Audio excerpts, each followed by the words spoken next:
was a perfect bunt by Reyes. Can't do it any better. And now with home plate vacated, Kuz coming to the plate. Safe. Maybe the second greatest Mets player ever to wear the number 17, Dae-Sung Koo. Thank God he'll never wear that uniform again. Mets memories presented by Prevagen. And you know the story of that dash for the plate. He was wearing the jacket, and he had a weighted ball in his pocket. And he still beat Jorge Posada to the plate.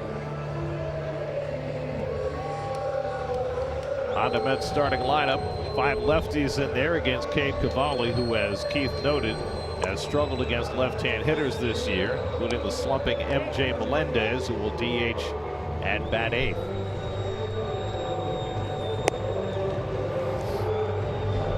There's Cavalli's numbers. He's a big, strong right-hander. Knuckle curve, fastball are his 1-2 pitches. He's a power guy, comes after hitters. He's giving up more hits than innings pitched. That's always something that I looked for, as well as walks. He's almost got a little less than half as many walks as innings pitched. I always felt, Garrett, that when a pitcher, say, had 40 innings pitched and he had 20 walks, I was going to get some good pitches to hit. Sounds counterintuitive if he's walking people. Suffolk Credit Union Nationals defense. And that is Jacob Young out in center. He is a go-getter. Abrams has had trouble with his throwing, but he's corrected that. He's a good fielding shortstop. I like him. And Nasim Nunez, he's made some terrific plays in the field. Last night he made 2 sparkling plays. The weather has changed completely since the start of this series. Monday and Tuesday it was 94 at game time. Today it is 59 at game time with rain in the forecast. And I'm shivering up here because I didn't have to bring a sweater. Carson Benj leads off. Cavalli's first pitches fouled back and we're underway. It definitely was a packing fail on both of our parts. I was fortunate to have brought along my jacket, but it's still very chilly. The wind is blowing in at about 13 miles an hour. Right into the booth, and as the wind's blowing in, so it's going to be where the ball is carried in this series. If you're going to hit a home run to left field, you're going to have to hit it. And you know, when you're on a mountaintop like you are here in our broadcast booth in Washington, the wind blows even stronger. Yes, like on Everest. I've got my SNY polo shirt buttoned up to the top. Not helping. Somebody has to find you a sweater or something. Oh, I'll survive. Tracy, could you get on the case? 0-2 to bench. I know that Russ would have found you a sweater by now. Swing and a miss. Cavalli strikes him out, and Benj is down on 3 pitches to start the day. Well, there's that knuckle curve I was talking about, and got young Benj to chase. That's not really a knuckle curve. That's just a straight curve. With the way what I saw with the grip. So 1 out and nobody on. Now Bo Bichette, who's had a fine series, 6 hits in the 3 games, including 3 home runs. And he takes a fastball outside. We mentioned the splits on Cavalli. The lefties are hitting .356 against him. The righties just .207. That's the second largest split of any pitcher in the major leagues this year. Chopper over the mound, right toward the middle for Nunez, who makes the backhand play and throws out Bichette. Well, Nunez is really splashing the leather this series. He's very quick and athletic. I mean, this is the routine play right there, getting to the ball, but the throw on the run with something on it. He's played a Gold Glove caliber second base for the Nats this year. New York native who grew up in Georgia. So here's Juan Soto with the bases empty. Soto had 2 home runs last night, 5 in his last 7 games now. He has made a habit of thrashing the team that he started out with. His career batting average against the Nats is now .339 with an 1161 OPS. Grounds 1 down to first. Chaparro backs off to play the hop. He'll take it himself. And Cade Cavalli has a 1-2-3 opening inning. David Peterson to the mound when we come back. Hyundai Nats starting lineup. The Nats have scored 24 runs in the first 3 games of this series. They're the highest scoring team in baseball, 5.58 runs per game. And David Peterson was one of their victims back on April 29th. Yes, he was, Gary. And that was a matchup up against Cavalli. Cavalli got the win in that game. There's his Toyota numbers. Much better when he hasn't started in relief and as a bulk reliever. But he's getting back in the rotation. He hasn't started since that loss on April 29th. James Wood hits a 2-hopper to shortstop. Nice easy play for Bichette. 1 pitch and 1 out for Peterson. Your Metsy defense brought to you by Genesis. You're going to have Soto in left field again. Ewing and Benj. It's a pretty set infield and outfield. Terrens behind the plate. There you have your Metsies. That wasn't very informative, but there they are. That's all the information we needed. There's Curtis Mead hitting second in the order. Peterson moves him back. Mead starting at third base today. Brady House was sent down earlier in this series, and so Mead is splitting the playing time, getting the starts against the lefties. On a strike to the Australian, who is 2 for 6 in this series. 4 home runs this year, 2 of the 4 against lefties. Both teams come out swinging. That one's nubbed out to second base, and Semien throws out Mead, and Peterson's got 2 ground ball outs, and that is Peterson's game. He's been one of the best ground ball pitchers in the majors since he came up. 53% of the batted balls against Peterson have been hit on the ground this year. 2 weak ground balls. Got in the kitchen of Mead right there. Jammed him big time. Now Andres Chaparro, who was just called up a couple of days ago, 0 for 1 in this series, and he flies one on the right side in foul ground. Vientos will watch that blow out of play. Well, you remember the first game, they jumped all over McLean, Garrett, just on the first pitch, and they really put a hurt on him on a lot of first pitches. And that was it, the second game of the series, excuse me. Well, this is a first ball fastball hitting team. Their numbers against fastballs are much better than their numbers against breaking stuff. So they look for the fastball early in the count. They're 5th in the majors, the Nationals, in OPS against fastballs, 17th against breaking balls. And Chaparro was after a high fastball and misses 1 and 2. One of the interesting things about Peterson's season, and it's a very small sample size, is he has been far more successful with Luis Torrens behind the plate than he was with Francisco Alvarez. His ERA with Torrens catching is 2.16. With Alvarez, it was 7.42. Now, obviously, it's still a small sample size, but for whatever reason, the results have been much better when Torrens has been back there. C.J. Abrams would be next. And Chaparro fouls off a changeup to stay on the at-bat. David's now 30 years old. This is his 121st career start. Lifetime against the Nats, 7-2 across 12 starts with a 3.18 ERA. And that just misses up and away. 2 balls, 2 strikes to Chaparro. Yeah, he's also had 3 relief appearances against the Nationals. And Chaparro drills one down the left field line, but that'll go foul. Deep in the corner.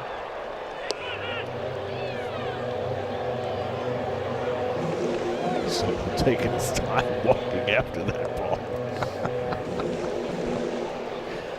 Oh. And a mere saunter, and then he thrills a Met fan for the rest of his life. Takes so little. Well, that kid will remember that. That's right. How can you forget? Long turn at bat here for Chaparro. He's about to see his 9th pitch from Peterson with 2 out and nobody on. And he takes it low for ball 4. So the first base runner of the game, Andres Chaparro, who did not realize that he had walked. I don't think he did, Gare. It's very important if you're a hitter, youngsters out there, to know the count. Your pitchers too. Umpires too. So here's C.J. Abrams, who has just strafed the Mets this year. In the 6 games between the 2 teams, he's hitting .435 with 9 RBIs. And he has not given up much against lefties this year. In fact, he's hitting for a higher average against lefties than he is against righties. Hit his first home run of the year against a left-hander in the game last night against Zach Thornton in the first inning. And takes a fastball strike, and it's 1-1. You got a hanging breaking ball here from Thornton, and that got him on the board 3-0 quickly. And we're never headed after that. In an 8-4 win. Good slider there by Peterson to get ahead on Abrams 1-2.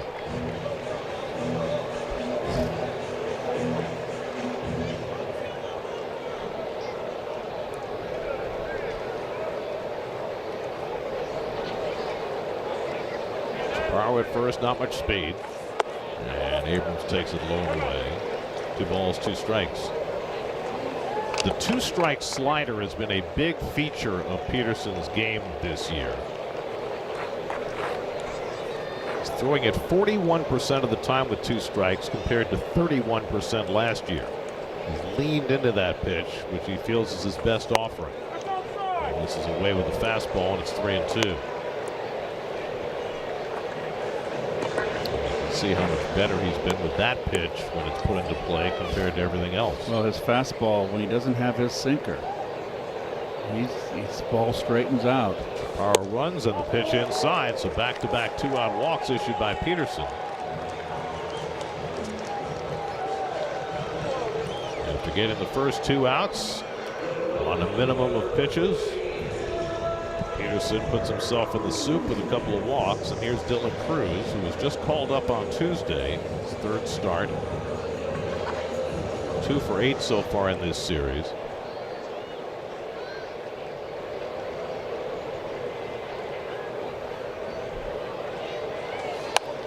And the Nats are hoping that this time it's for good with Cruz, who first came up 2 years ago and then got extensive playing time last year.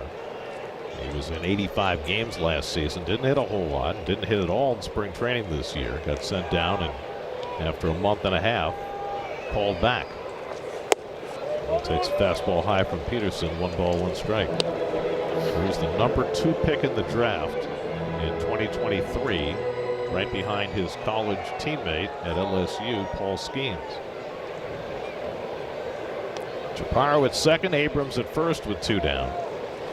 And Cruz takes a changeup outside, and it's 2-1. Starting to get his pitches up. That's not a good sign for young David. Oh, David now is he still the veteran on his team? He is the longest tenured player. Yes. Among all the current Mets. And that one stays outside. And now it's 3-1.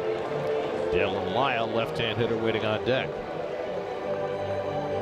First 2 outs came easily for David on just 4 pitches, but now his pitch count getting rung up. And Cruz takes outside ball 4, so 3 straight walks issued by David Peterson. And now he'll have to face Dylan Lyle with the bases loaded. It's not a good sign when David misses up and away to right-hand hitters. Before he had his hip surgery 3 years ago, that was his issue. He couldn't get around that left hip, and he was leaving the ball consistently to the arm side. Yep. And sometimes he reverts to that. Justin Willard out to see if he can provide some counseling.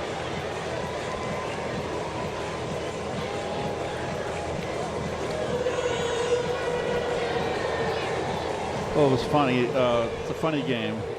You know, Brooks Raley, his last outing in the first game, he had a terrible time. He was up in the strike zone and he couldn't get it down. But David, it's always been kind of a little pathology here. So here's Dylan Lyle. Big batter early in this game for Peterson to get out. Lyle 2 for 13 in this series. He's DHing today after starting the first 3 games in left field. Bases loaded, 2 down. And Lyle takes fastball strike, 0-1. Lyle is hitting just 176 this year with runners in scoring position. He had a great rookie season last year under the radar. Came up late and really strafed the ball late in the season. Sent slider down, a ball and a strike. Fact was the National League Player of the Month in September last year. He's gotten off to a decent start this year in his sophomore season. Flies one along the right field line toward foul ground. Over comes Benj, and it's a foul ball. He can't get it against the sidewall. He had a long way to go. He was playing over in right center field and could not quite get there as that ball sailed foul. I think he misjudged how much room he had before he was going to get to that sidewall. No error on the play, but the at-bat continues. Real shallow in center. Ewing and Soto very shallow. This will be Peterson's 28th pitch in this opening inning. And Lyle goes down swinging on the slider, and Peterson gets himself out of trouble after 3 straight walks. No score after 1. /fireworks. Second inning, no score. Mark Vientos leads off against Cade Cavalli. Vientos 3 for 13 in this series, including a couple of doubles. And he chases a first pitch fastball, 0-1. That's a come out swinging against Cavalli, who threw just 7 pitches to get 3 outs in the first inning. Vientos, Beatty, and Semien in the second for New York.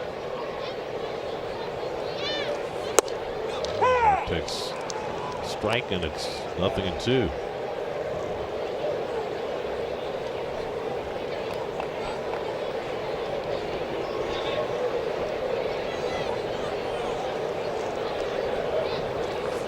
And he chases a slider for strike 3.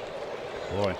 So second strikeout for Cavalli, and an ugly at bat for Vientos. Well, chased 2 bad pitches. He went after a fastball on the first pitch out of the strike zone away, and then he gets after this curveball, and he doesn't even take a full swing. He was completely fooled.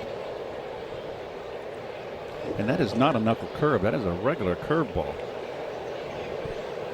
Brett Beatty. Beatty's 3 for 12 in this series. He's driven in 4 runs in the 3 games. Go back the last 27 games. Beatty has a .378 on base percentage. He's been much more selective than he was early in the season. Drawing more walks, hitting the ball solidly to all fields. He's definitely been on the upswing for the last month.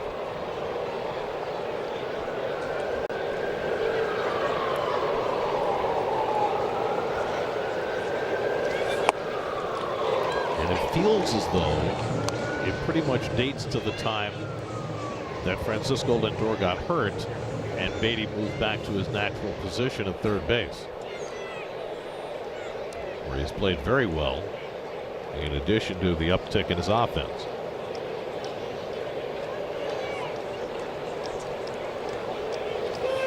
And he strokes that one out to left, but Wood is there to make the catch. Wood, by the way, playing left field. He's been playing right field all this year because Dylan Cruz was in the minors.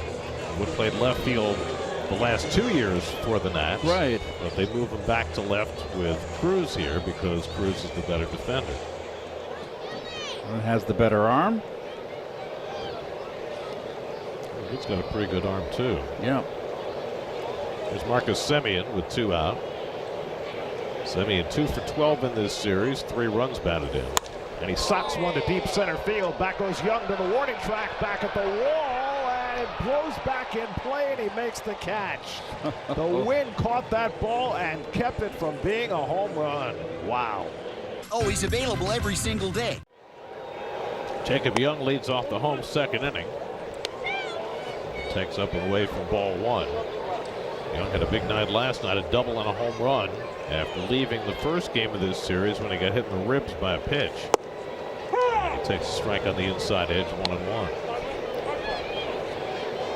Young has had a very productive year in the power department, much more so than in the first few years of his career. He had a total of 5 career home runs coming into this season. He's already hit 6 this year. It's a very important talent to have, by the way.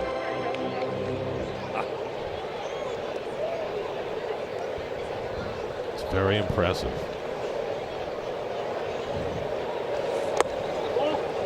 Oh, Gary got saved by Tracy. Oh, look at that. Look at this. Oh, when I got a block. You're going to get in trouble with that. I know.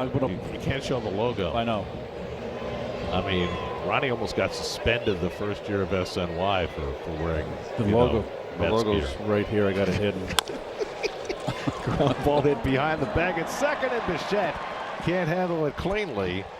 Working against the speed of Young. He might have tried to rush things, and Young reaches base safely. They gonna give him a base hit? You never know today. That should be an E6 scare. He just didn't play the. He didn't play the short hop. He had time to get the short hop. I mean, Young can fly, one of the fastest in the league from the right side, from home to first. All the more reason to come and get that ball. And they still. They put a base hit on the board. God almighty! I did not hear the official score announced there. And now he just did. Wow. Base hit. Boy, they're so generous. Yeah, it's different.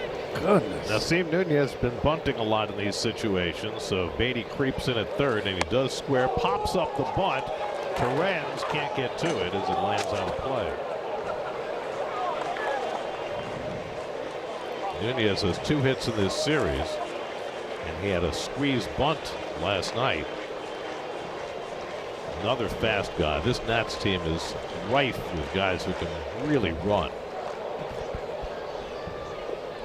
Bet that kid's really fast too.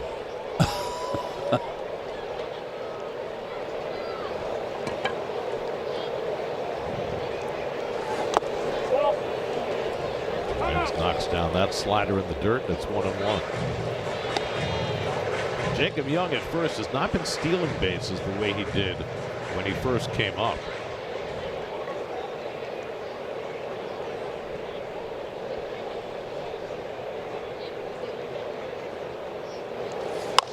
Ground ball softly hit. In comes Bichette, goes to second and gets the fourth, and that's all. So Bichette turning and getting it to Semien for the 6-4 Forrest that erases Young for the first out. Nice play. Speaking of stolen bases here, I'd like to see on the Mets side Ewing and Benj stealing bases. They got the speed. They've already shown they can steal bases. Let them loose. Give them a green light. Well, particularly when you have the team with the lowest slugging percentage in the league. Maybe the stolen base needs to be a bigger part of the offense. Nunez was moving back to the bag as Peterson threw home. Peterson is notoriously hard to run on. He's got 18 pickoffs in his career. Nunez, though, is the National League's leading base stealer. He's got 21 already this year, including 2 in this series. Gabriel Ruiz hitting 9th in the order. He has gotten red hot all of a sudden. And Peterson falls behind him 2-0. Ruiz over the last 7 games has 13 runs batted in. He's hitting .423 over that span. Had 2 hits last night. Platooning him more and more. Getting him up more as a right-hand hitter, which is his better side. Snap throw, and Nunez gets back. Yep. Everybody's well aware now that David has that quick snap move. It's really got to be on your toes. Nunez still has a pretty healthy lead.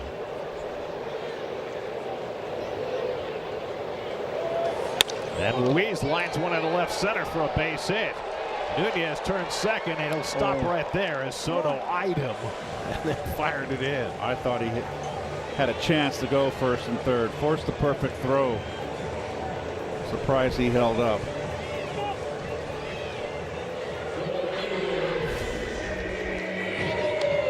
That's a fastball up, and that's what's getting David in trouble. No sink on that fastball.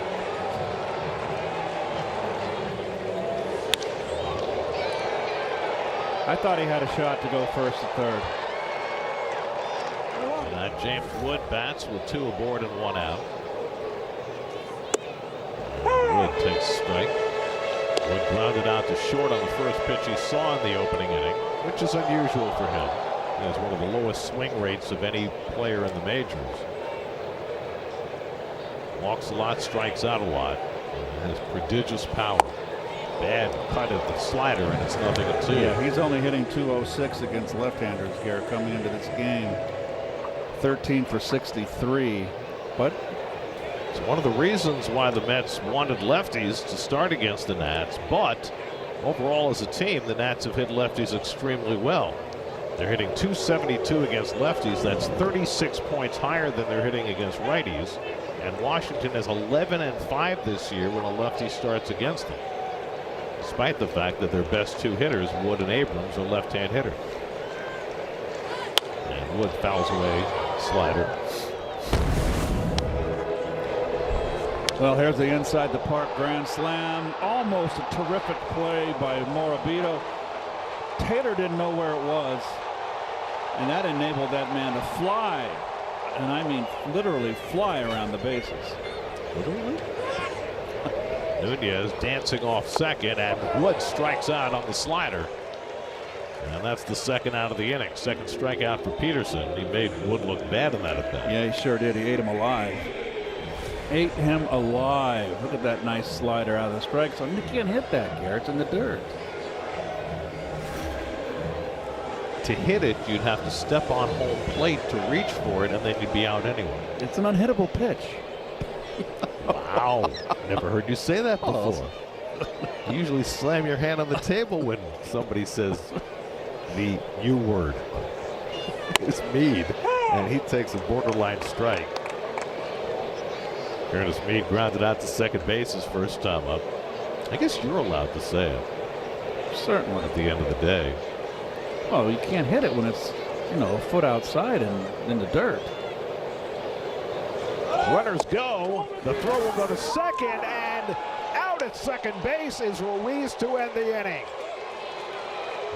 You got the fast Nunez at second, and the slow Ruiz at first. Torrens chose right. Guns down Ruiz to end the inning. Third inning in D.C. A.J. Ewing will lead off for the Mets, and we check in with Steve Gilbs. Well, guys, as we've noted, A.J. Ewing's ascension in the Mets system has been so rapid over the last year, and in large part it's because of a change in approach that he made at the plate, a change in his swing. He told me that just about a year and a half ago, he would swing so hard in the box that he would be falling over after his swing, and it came to him about July or August of that season 2 years ago, where he said, you know what, all I need to do is put the ball in play and let my speed take over. And so with the help of the coaching staff, the organization, they really started focusing on that. And for him now, the entire approach is just be short to the baseball, put the ball in play, and let your athleticism do the rest. Yeah, he's a very compact swing. I love his swing. He's a line drive hitter. The hitters I've seen now for the past, 2 generations, they take BP like it's a game. I mean, there's Carl Everett used to be in would sweat in BP when he would just swing like it was a game, every swing. I just like to get the ball, see the ball, and get in a rhythm, and don't overswing, and just stay loose. But things are different today. They don't throw BP now. The coaches used to throw BP where the pitchers would step, his front foot striding home. Now they throw halfway between home plate and the mound, and I wouldn't like that at all. Well, the hitters are trying to replicate game conditions by having BP from that distance, or going off the track jet machine, which will throw the ball at game speed. It's a different generation. They're schooled a different way. That's what they're used to. That's fine. I haven't got an issue with it. But, I faced Nolan Ryan more than a few times, and Tom Seaver, and, you dial it up when the game comes. Ewing takes it high, and he runs a full count against Cavalli, who threw just 15 pitches to get through the first 2 innings. Well, Ewing's fouled off some pretty good curveballs he's thrown at him to stay in this at bat. I can't praise this young man enough. That's his 9th big league start, looking like he belongs. And he takes strike 3 call. That's been the one part of his game, is that occasionally he's just been a little bit too passive with 2 strikes. Well, I just hope, it's kind of an epidemic in today's game. How many times have we seen a fastball taken for strike 3? And I just hope You got a young hitter up there. Don't fill his head that this guy likes to throw this, you know, and I'm speculating here. So, but I don't like to see him take a fastball. He's a young hitter. Ouch, that get him? Melendez trying to bunt, and did he offer at it? They say he did not offer at it, so he goes to first base, hit by the pitch.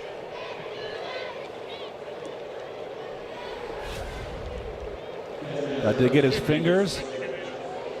Oh, he just got out of the way, wrist. He got the wrist, and he did not offer at it. It was a good call by the third base umpire, John Bacon. Just below the wrist.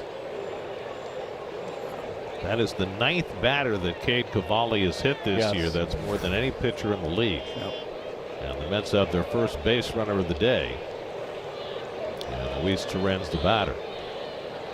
Torrens 1 for 8 in this series. Melendez has a large lead at first base. And Torrens takes a fastball for a strike. By the way, they changed the scoring on the ball hit by Jacob Young leading off in the bottom of the second. Changed it to an error of Bichette. That's correct.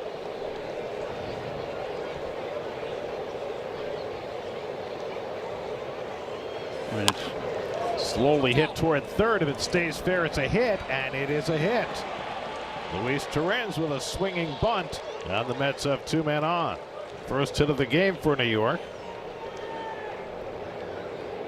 Sometimes better to be lucky. Well, look how deep the third baseman is. That's the new trend in today's game. And so that's going to be, you can walk to first base.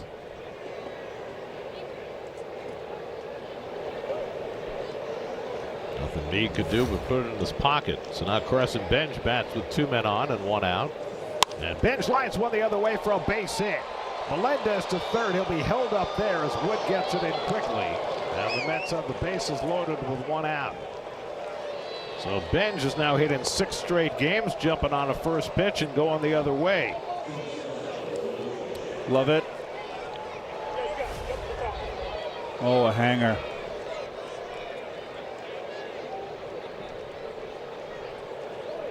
Boy, he almost looks like he nods with his head on some of the swings he takes. Carson.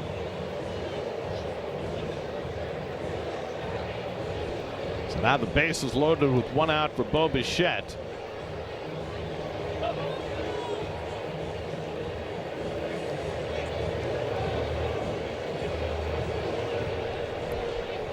Bichette grounded out to second base his first time up. Melendez at third, Torrens at second, Benj at first. That's first scoring chance of the day. Infield back at double play depth. And Bichette hits one right up the middle for a base hit. Melendez is in. Here comes Torrens. It's a 2-run single for Bo Bichette. 9 RBIs in the series for Bo. And the Mets have the lead 2-0 in the third.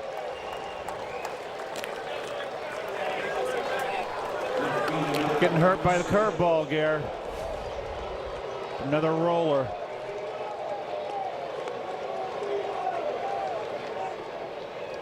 And good base running by, nice cut of the corner there at third base by Torrens. His breaking ball isn't sharp, so you can read it out of the hand. Now Soto trying to add to it, takes a fastball for a strike. So both Benj and Bichette with base hits on first pitch breaking balls.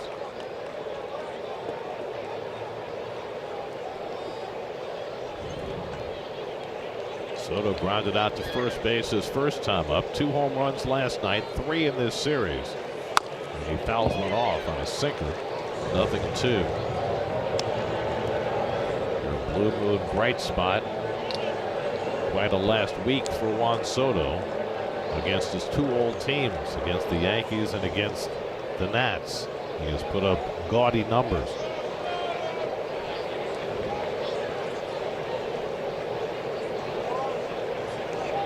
Look back at Benj, who has stolen 8 bases in 9 tries.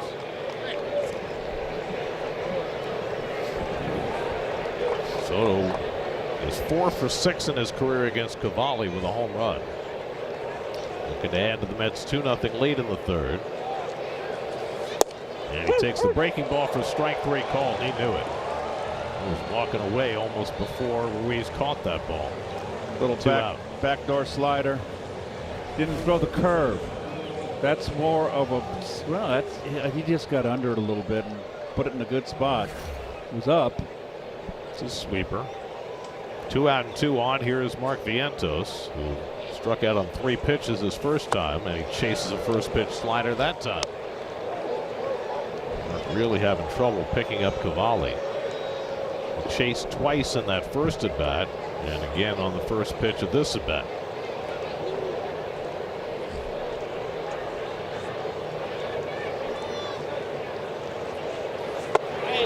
Lays off the fastball out of the strike zone, 1-1. You know, a lot of hitters, when they're looking for a breaking ball and they get it, the key is, okay, you're looking for it, make it be a strike. They get too excited. Okay, I look and curve, here it comes, and they wind up chasing the bad one. Too eager.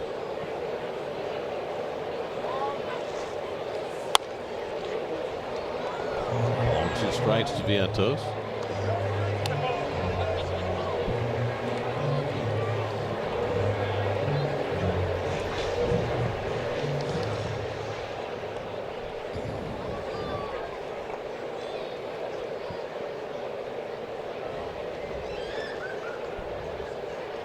Benj at second, Bichette at first with 2 out. And Vientos punches 1 foul. He's going to get in trouble with that breaking ball. It is a roller when he hangs it. Very inconsistent with it. I feel like his curveball's been better than that sweeper. Curveball at least has a little down action to it.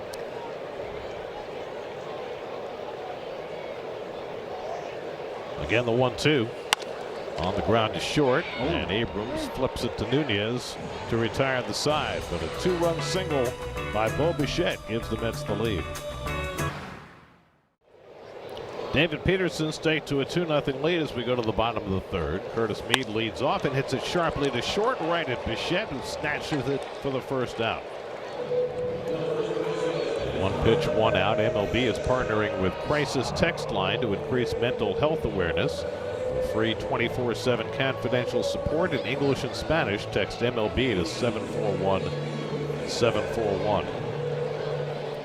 Peterson had to dodge trouble in each of the first 2 innings. 3 walks in the first, an error and a single in the second, but he was able to keep the Nats off the board. Andres Chaparro drew one of those walks in the first. You know, the Mets have gone 143 games since their last complete game, which was Peterson against the Nats last June.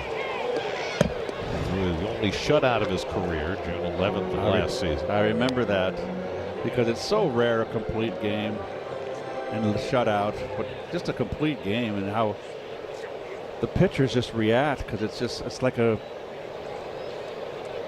major feat. Well, the best noise you get in the ballpark these days is when a hometown pitcher takes the mound for the 9th inning. No question. I mean, the fans are just into it because it's so shocking. They miss it. I mean, the older generation.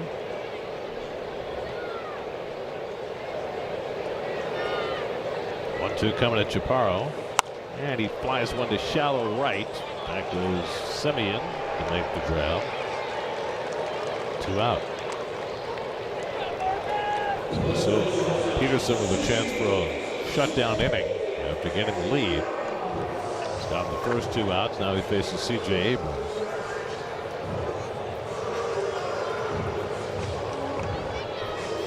Abrams drew a walk his first time up.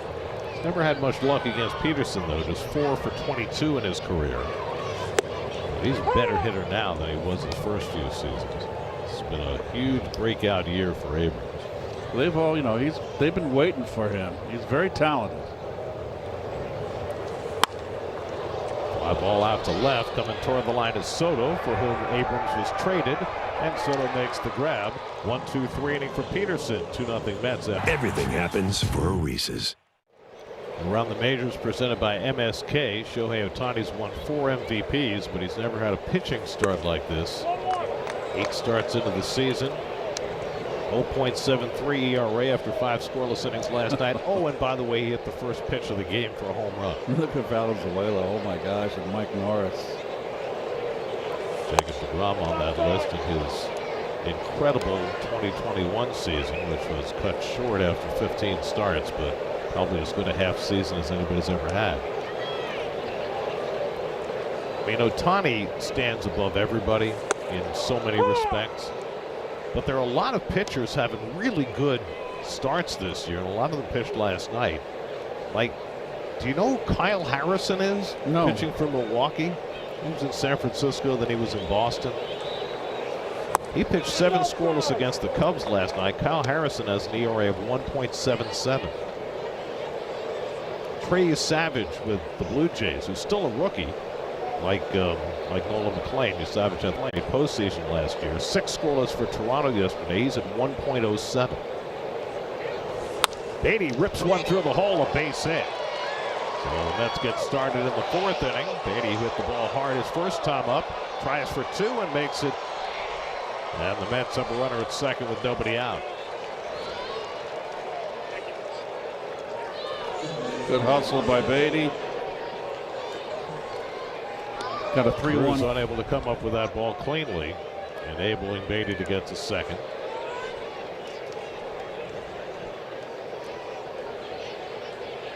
Oh boy, box it and send me a dozen. Gee, that's single and there's another error.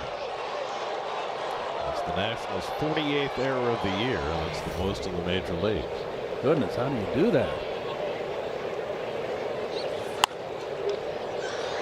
Marcus Semien flied out to the warning track in center field his first time up. Had he hit the same ball any of the first 3 days of this series, it would have been 20 rows up in the stands. But the wind is blowing in today, and certainly knocked that ball down. It's interesting. We're talking about the errors the Nationals have made. We're looking at the.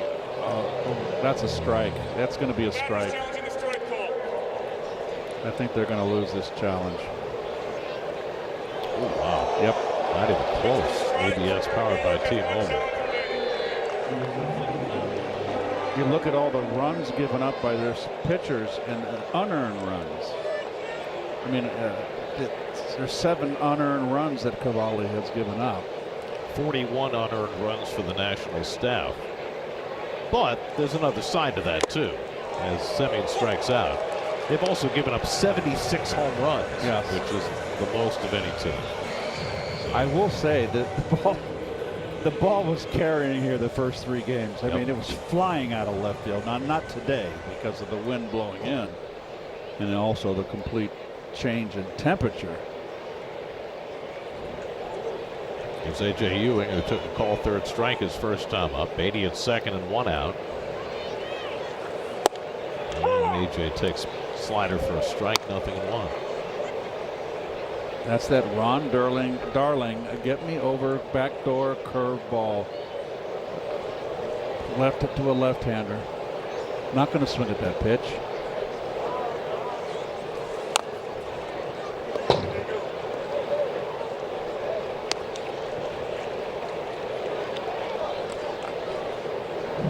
Cavalli retired the first 7 before he hit M.J. Melendez with a pitch that gave him 3 straight hits that produced 2 runs.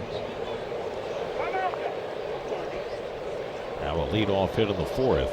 Gave up only 2 runs in 6 innings against the Mets in New York. Struck out 10 in that outing. He's already struck out 5 today.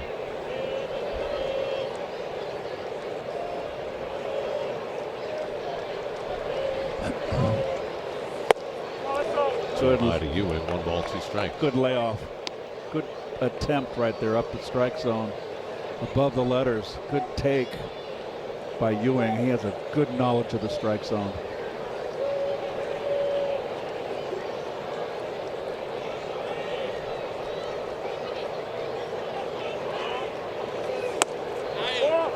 Fastball away, 2 balls, 2 strikes. Gabe Cavalli, 27 years old. Missed almost 3 seasons. He got hurt against the Mets in a spring training game in 2023. Had Tommy John surgery shortly thereafter and missed all of 23 and 24. And then came back late last August, and pitched well in his 10 starts. And pitched well enough after all that time off that he was the Nats opening day starter this year. Tulsa, Oklahoma boy. I love that town. 3-2 to Ewing for the second straight at bat. And he goes down swinging. Good sweeper there by Cavalli for back-to-back strikeouts. Now that's the curveball I'm talking about. If he can command this and be consistent with this curveball, look at that ball tumbling. That's a good breaking ball. But he's erratic with it.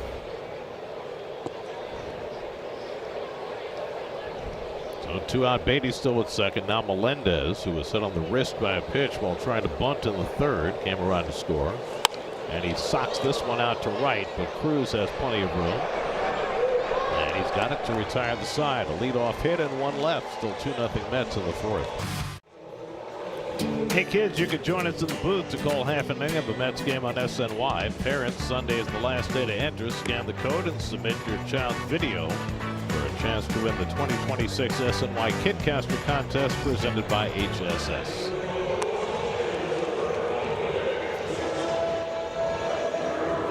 Oh, come on. Screech, you got no chance.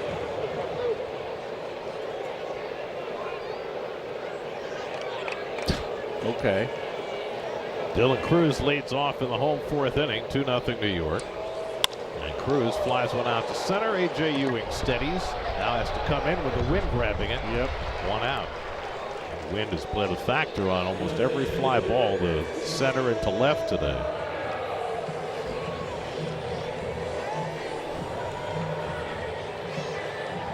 So you think it would be a day that Juan out in left field would play a little shallow, and he's playing a deep left field. And Lyle takes a slider for a strike. Lyle struck out his first time up. Left the bases loaded in that first inning. Got Peterson off the hook. Juan just kind of wandered in a little bit around 5 more feet. He must have heard you, Keith. Yeah. Everybody's listening to your broadcast. No, he pulled today. out his index card. I saw him reading his card, and he pranced in around 5 feet.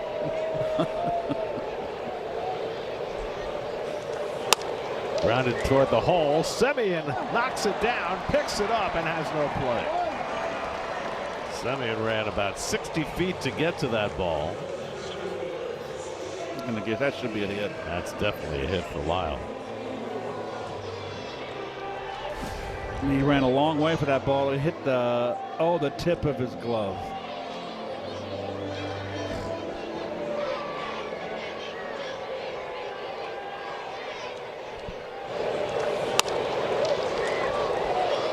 Just the second hit for the Nats.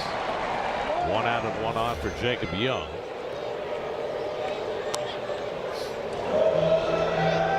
Young reached on an error by Bichette, leading off in the second.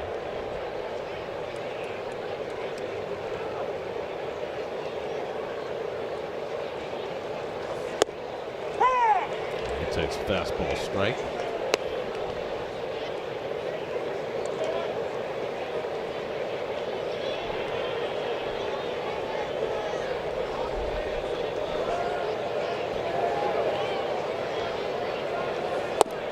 Quick pitch.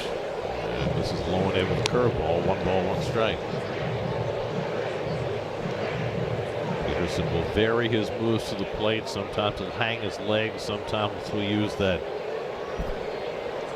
slide step.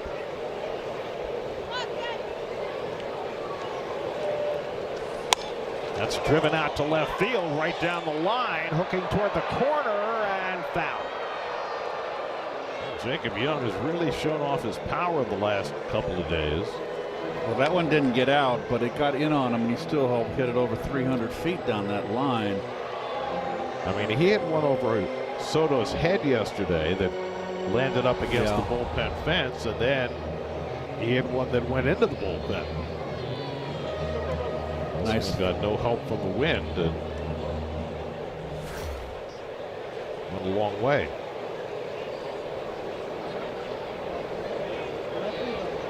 1-2 from Peterson. Grounded to third, a chance for two. Beatty to Semien and on to first. In time, double play, side retired.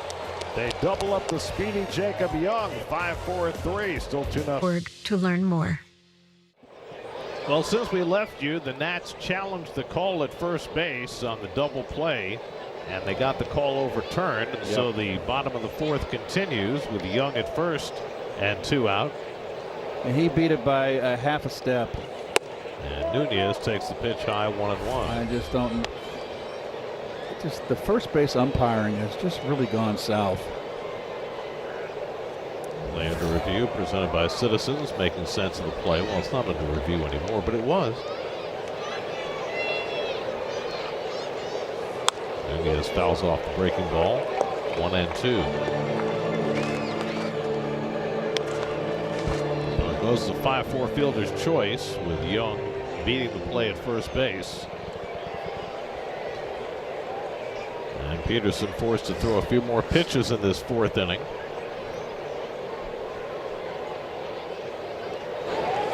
And Nunez. No, he didn't swing. Held the swing on a back foot slider and a good block by Torrens to keep that ball in front of him and keep Young at first base.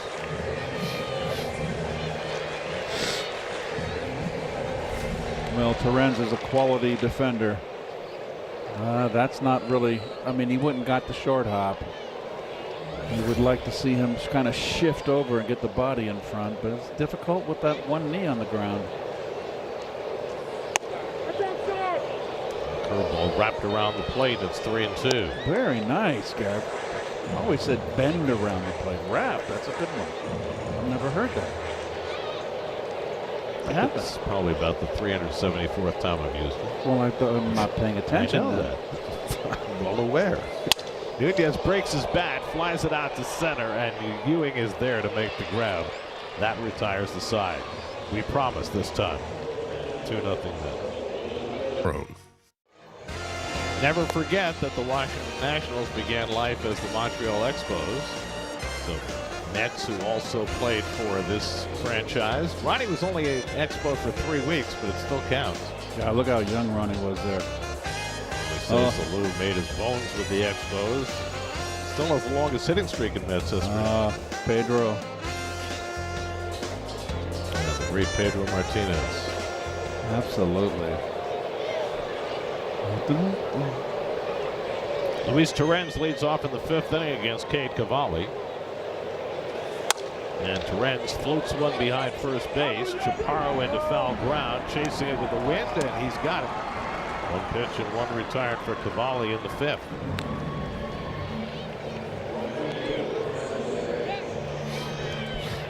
Now third time around the batting order. And Carson Benj, who was right in the middle of the Mets' 2-run third with an opposite field single, his 8th hit in this 4-game series.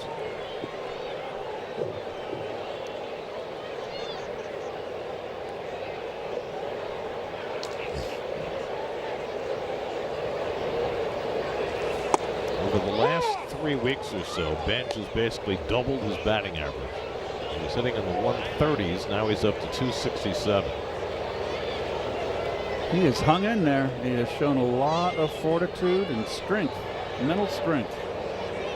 Meade playing it on the grass at third, and Benj fouls one straight down. All 2 strikes.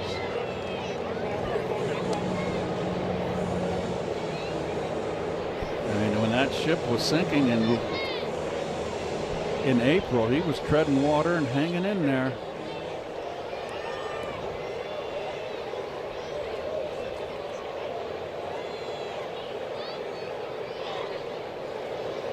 Cavalli has not walked a batter.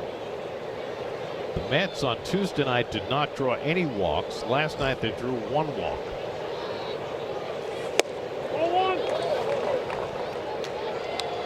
Against a Nationals team that walks a lot of hitters. Mets offense still seeking that consistent groove.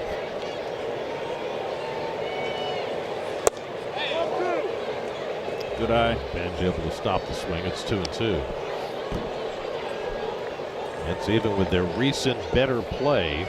They're still 13th in the National League in on-base percentage and dead last in slugging percentage. 13th in runs scored.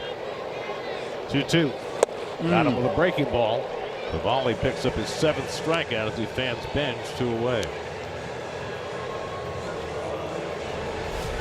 He's got that good tumbler, boy. Oh boy, that's a big full swing. Cade Cavalli, whose dad was a catcher in the Angels organization. Brian Cavalli, also an Oklahoma baseball player. Played for the Sooners before drafted by the Angels.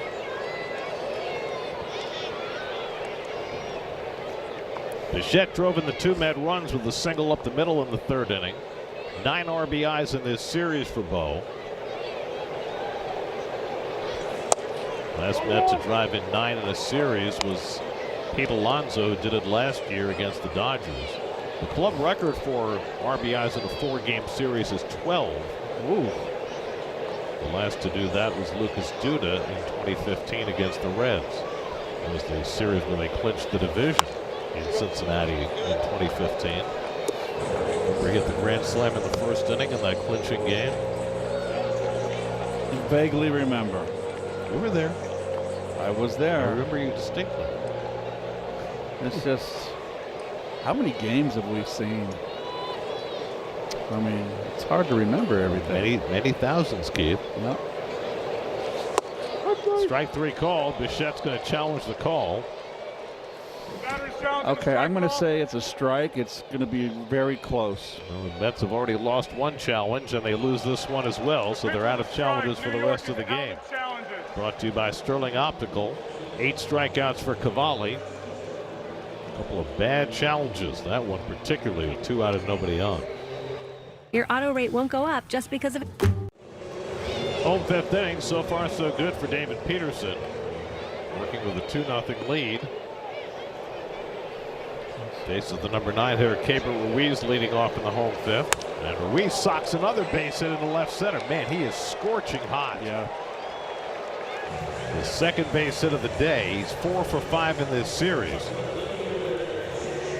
He's just got a nice level swing. Compact, no wasted motion. And I can't do it any better than that. What the Nats have been waiting for from Keibert Ruiz since they got him from the Dodgers 5 years ago. James Wood up in the 3rd time. And this time he lays off the first pitch slider.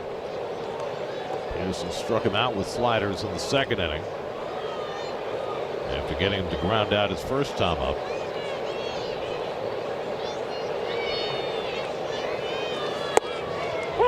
Took that slider for a strike, and it's 1-1. Wood tends to pull off a little bit on the lefty, and all they're doing is pounding him away.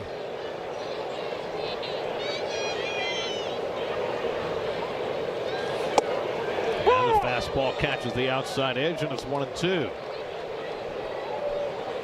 Peterson's done some of his best work against Wood so far today. Has him down in the count, a ball and 2 strikes. Middle infielders bunch toward the middle against Wood. And he lays off the slider, 2-2. James Wood still just 23 years old. Local kid from Rockville, Maryland. Part of the haul the Nats got when they traded Juan Soto to the Padres.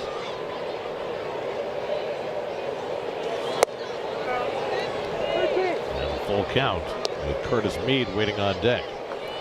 They are not going to run Ruiz, not with his wheels, and Woods having difficulty. He can strike out 72 times already this year. He socks this one to deep center field. Ewing going back to the warning track. He can't get it. It hops up against the wall. Ruiz races to 3rd. He's going to have to stop there. And Wood pulls in at 2nd base with a double. Well, the wind knocked it down a little bit to keep it in the ballpark, but Ewing still couldn't catch up with it. Wood's 14th double of the year puts the tying runs in scoring position with nobody out. I think he got there, but he overran it to the left, to the right. No, my mistake. He just didn't get there. And that's cutting against some wind right there. That's 402 where he hit it. That's how strong that young man is.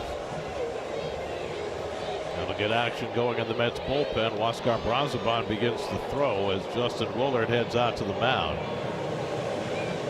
Peterson making his first start in May after working out of the bullpen as a bulk reliever.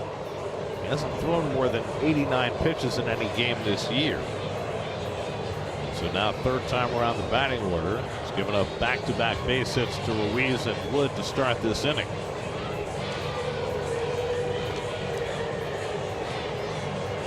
Wood is turning into one of the best hitters in this game. 23 years old with just unlimited potential. 27 extra base hits now. Infield back. He'll concede a run to try and get an out against Meade, who's grounded out and lined out 0 for 2. Oh, Peterson misses badly from ball one. I always get worried when I see David missing that arm side up and away to right-handers.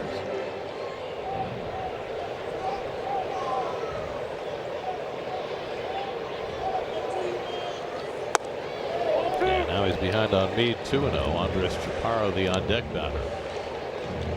Mets bullpen has been heavily taxed, but the last 2 days they've only used Duarte, Warren, and Kimbrel. Duarte's back in the minors, so everybody else is fully available today.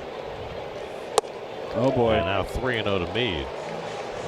Met relievers have thrown 204 innings already this year. That's the 5th most in the major leagues. And it looks like they're going to be needed early in this one. 3-0 to Meade. And there's a high strike, 3-1. Oh, this is a good pitch to hit. A base hit ties this ball game up. And that's another borderline strike, and now it's 3-2. I don't know what he's taking. That was a strike.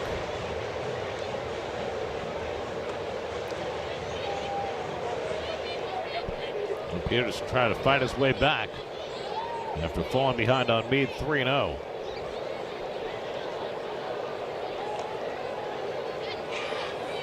And he foul tipped it for strike 3. Threw him a 3-2 curveball and got the strikeout for the first out. Boy, that's just a really bad at bat by Meade. 2-0 and take 2 strikes, and then swing at a curve, which was a strike. One away, runners still at second and third, and now Andres Chaparro, who's walked and popped up 0 for 1. Ground ball, double play, be sweet. Grounded to third, a run will score. Beatty will go to first with it and get the out. Ruiz comes home with the first Washington run to cut the Met lead to 2-1. Boy, I stand corrected. I thought that was my mistake. Oh well, can't get him right all the time. None of us do.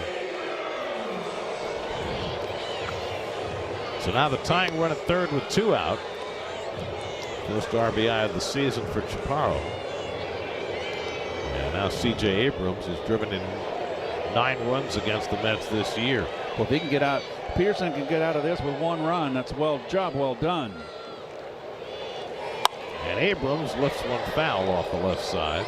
0-1.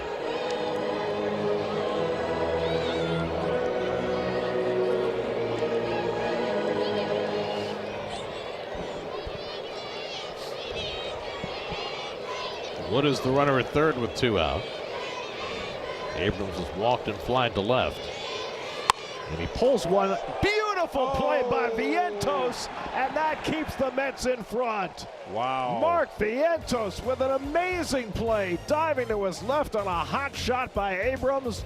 And there was that little pearl right there in that big mitt. 2-1 Mets. Wow. What a. Your 4th and 6th inning recap. David Peterson has been awfully good in his first start in May. He has the lead because Mark Vientos just made as good of a play as we've ever seen him make since he's moved to first base. A run-saving play here, off the line, and a dive. The ball came up. If it had stayed down, it might have got under his glove. That is just a beautiful play. I mean, that ball was behind him. Yeah, it just. as good as it gets. Juan Soto leading off in the 6th inning against Cade Cavalli. Got through the first 5 innings on just 60 pitches. Soto's grounded out and struck out. He flies this one out to center field. Young should have plenty of room. And that wind blowing it back. 1 out.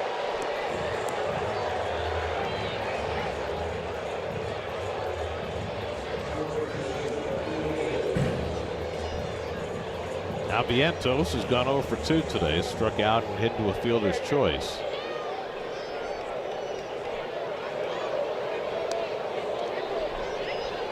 A pitcher like David Peterson needs for his defense to be solid. There's really one piece of his downfall last year, the second half of the season.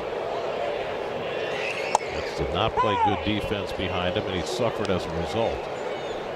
Vientos just made a play that kept Peterson on top in this game. And David may be done for the day. Oscar Brazoban continues to throw in the Mets bullpen.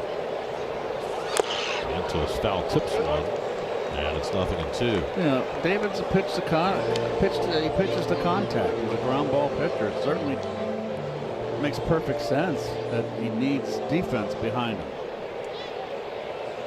Its defense has been much improved this year. Still has issues, but not the way they did a year ago. Coming to the day 8th in the major leagues in defensive runs saved. And there was another one.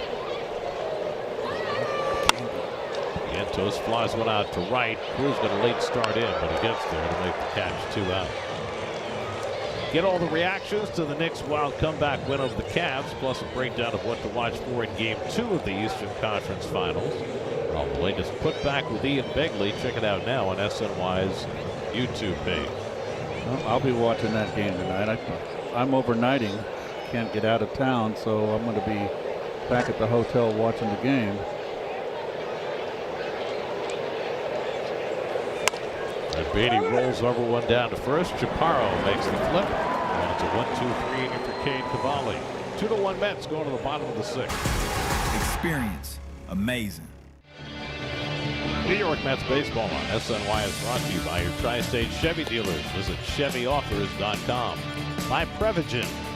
By Chili's. Chili's Big Crispy 3 for Me, the best $10.99 you can eat.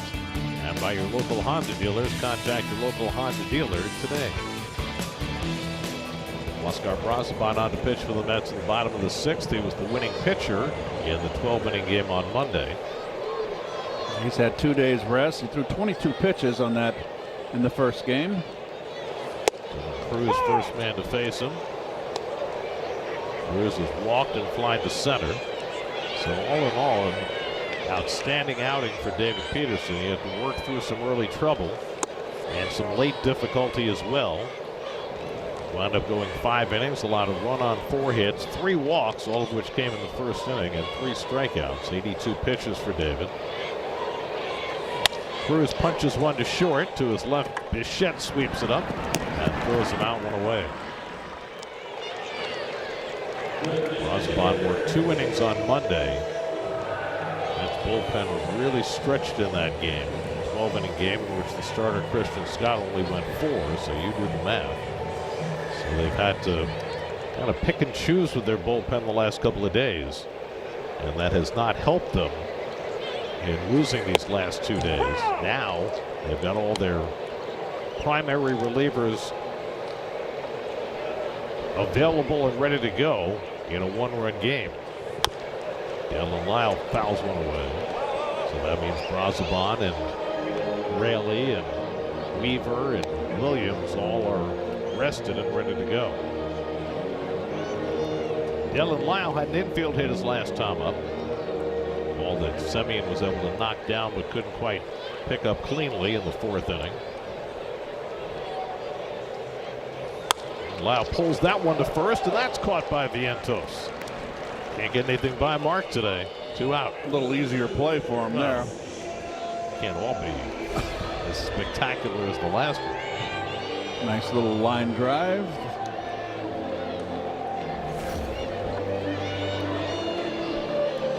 So Brazoban set down the first 2, and now Jacob Young, who's reached on an error and hit into a fielder's choice 0 for 2, and it takes a fastball for a strike.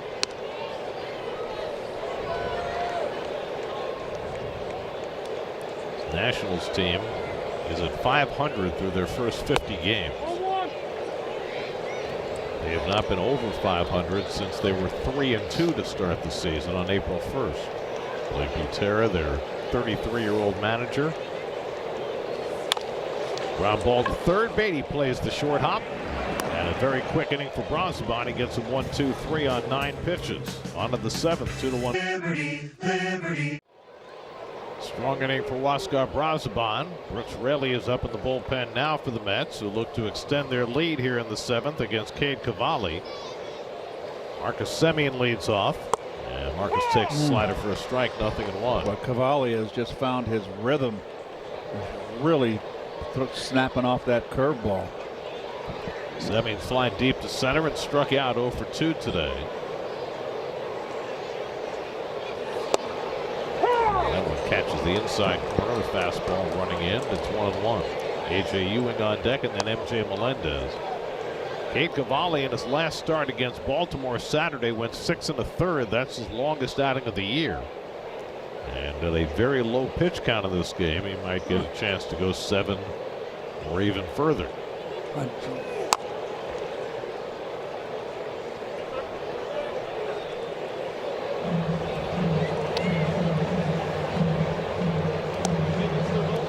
Raley, who had a rare blemish in the first game of the series.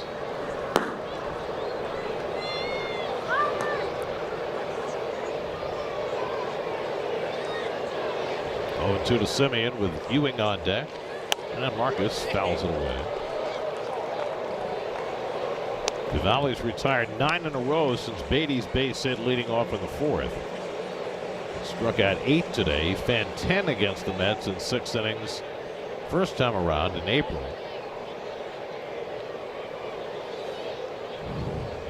He's the ace of this Nats staff.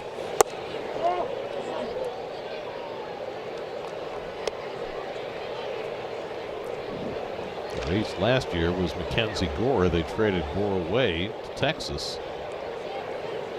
They have a lot of unknowns coming into this season, particularly with Foster Griffin coming in from Japan. Cavalli having missed so much time. Fastball got him looking, and Semien has struck out for the 2nd time. That's 9 Ks now for Cavalli. Check out the road ahead. Your radio home for the Mets is 8:80 a.m. and streaming on the free Odyssey app. The Marlins have lost 11 of their last 17. Their starting pitching has really struggled lately.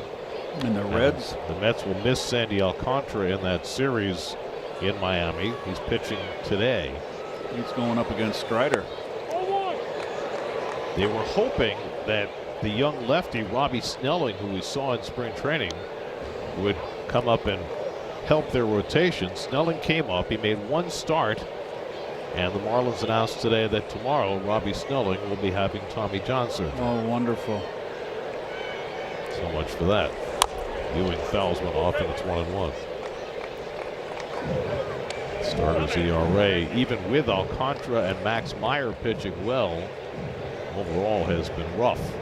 As you'll see, Yuri Perez tomorrow night and Max Meyer on Saturday, undecided for Sunday. Mets are very undecided in their pitching plans as well. Tomorrow will be Freddie Peralta's turn, but with the Mets playing 16 consecutive days without a day off, they're at least considering pushing everybody back a day and bringing up Jonah Tong to either start or be a bulk reliever tomorrow. We'll see. Ewing takes one at his feet and is 3-1. Cavalli has not walked a batter today. In fact, this is only his 3rd 3-ball count. He's retired the last 10. And Ewing takes a walk. So the Mets draw just their 2nd walk in the last 3 games. And they've got a 1-out base runner for Melendez. And you were talking before, Keith, about turning the young players loose to steal bases. Yes. This is a situation that cries out for it. Oh, look at that slugger. I agree. It's a good time to steal a pillow.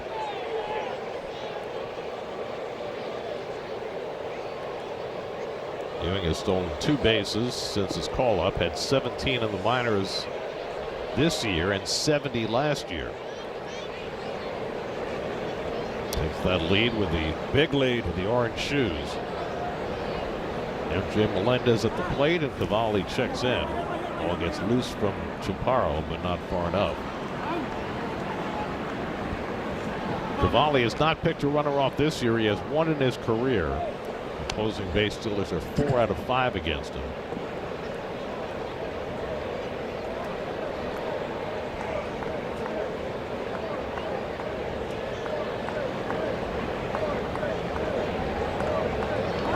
And another throw over, and so now Ewing in a very advantageous position.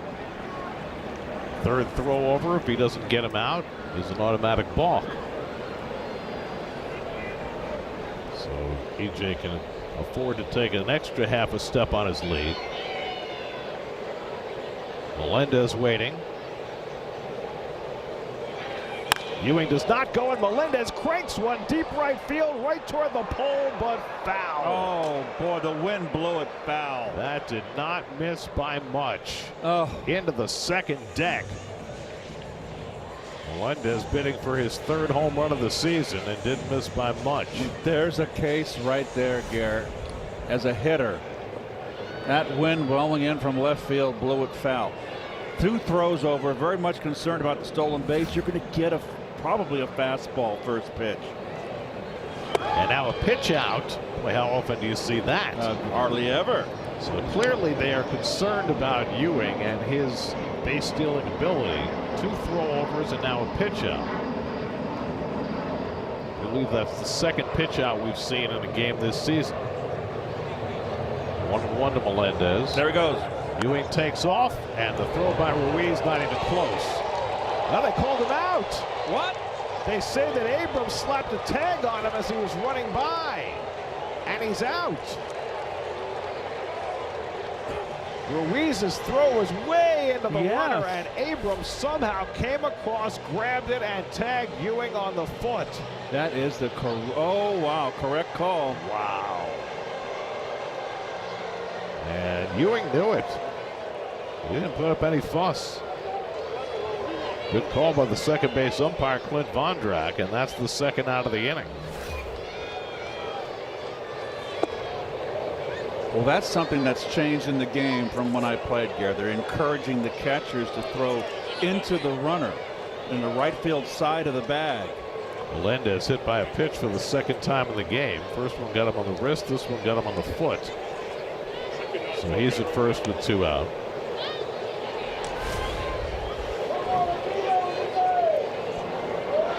He's out, clearly.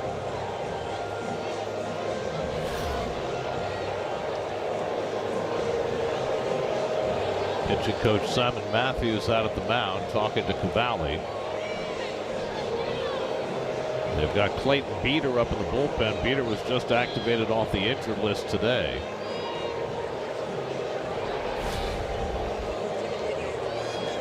Melendez hit on that back foot.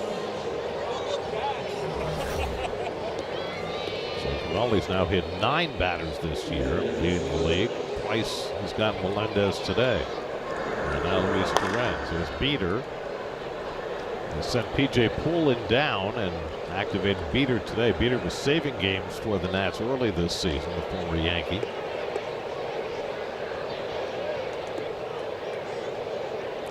So here's Torrens, who had an infield hit in the 3rd, fouled out in the 5th, 1 for 2. And he takes fastball up and in for ball 1. Cade Cavalli trying to get through 7 innings for just the 2nd time in his career. Last August against the Phillies, he was able to go 7.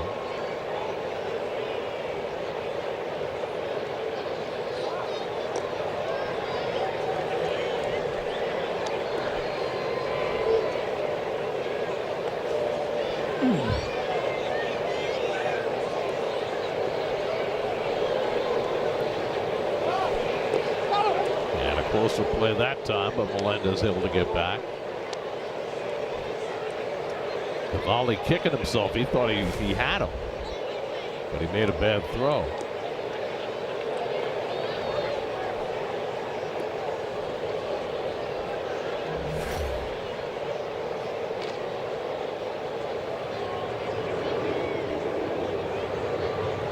1-0 to Torrens.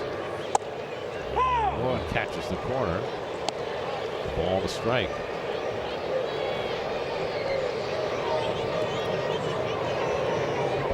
Second straight day we played with the threat of rain. Second straight day it hasn't rained a drop. Very lucky. 1-1 to Torrens. And he bounces one out to short. Abrams comes in to grab it. And that retires a side. Cavalli gets through 7. Mets have a 2-1 lead. Well, what do we got going on here? We got some tacos on the grill. They definitely up the food offerings in this ballpark. A lot of grease. Well, it's part of the charm, Keith. I understand. Oh, I like the onions. Yes. Brooks Raley coming off a rare bad outing his last time out. Faces 8-9-1 in the Nats order in the 7th. Nasim Nunez takes a strike. Nunez is 0 for 2. Raley on Monday gave up a double, couple of walks, a sac fly. Was not sharp, but he quickly gets ahead on Nunez with fastballs 0-2. Really has been so good this year. When he has a rough outing, it stands out, and he goes to the changeup to strike out Nunez, and he makes quick work of Nasim Nunez. 3 pitches, sit down. And you know he's kept the ball down all 3 pitches. And the last outing, Gary, you mentioned, that was the first game of the series. He could not get the ball down. I ran into him in the clubhouse. And I said, "You were getting it up." And he goes, "I know. I was trying to get it down. I just couldn't." So he's focused this time, coming back. This appearance. Facing a red hot hitter here. Keibert Ruiz already 2 for 2 in this game. Tries to backdoor the sweeper and misses ball 1. Ruiz twice a single to left center. He scored the only Nats run in the 5th inning.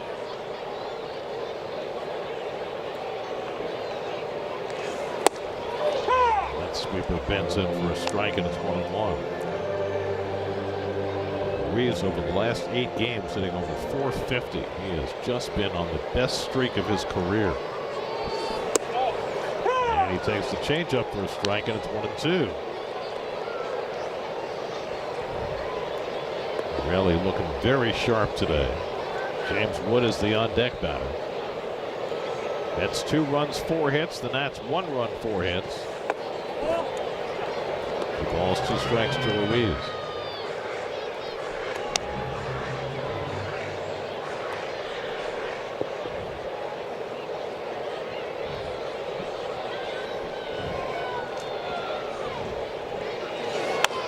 On the ground is short. Circling in is Bichette to grab it.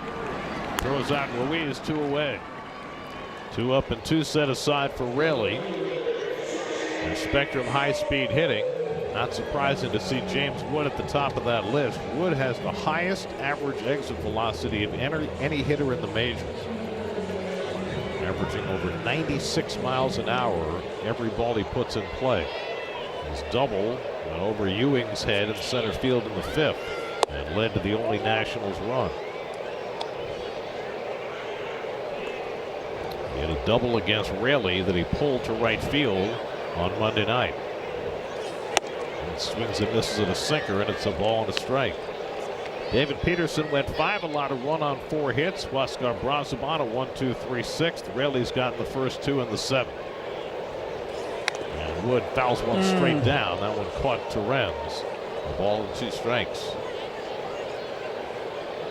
That's that. Oh gosh, and got it on the quad.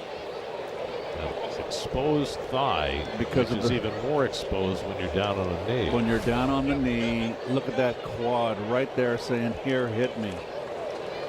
Ouch.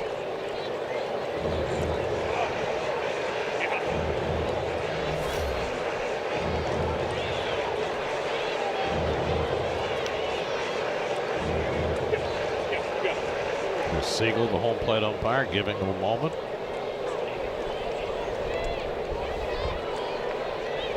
Raley ahead on Wood, 1-2.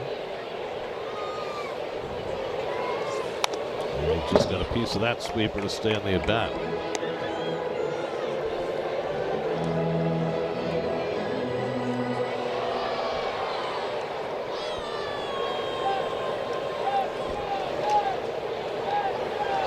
Again, the 1-2. Way 2-2.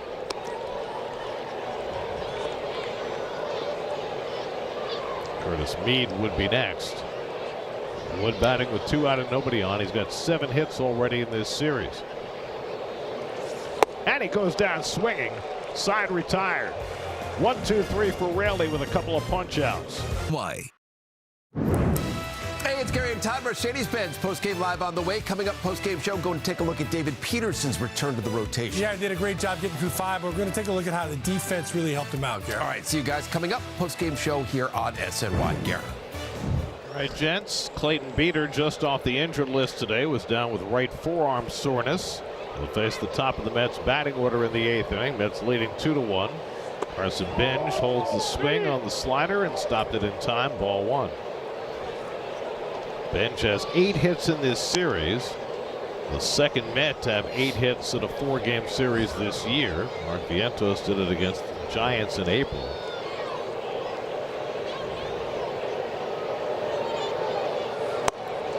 Beeter gets that slider in for a strike, and it's 1-1. Beeter came over from the Yankees to the Nats last summer in the deal that sent Ahmed Rosario to the Bronx. Bench, Bichette, and Soto to face him here in the 8th. Fastball up and away, 2-1.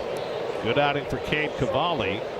84 pitches in 7 innings, 2 runs, 4 hits, 1 walk, 9 strikeouts, 2 hit batsmen. But he's on the short end of a 2-1 score. That's how Luke Weaver getting ready for the bottom of the 8th in the bullpen. And Bench socks one to center field, but Young has it lined up. 1 out.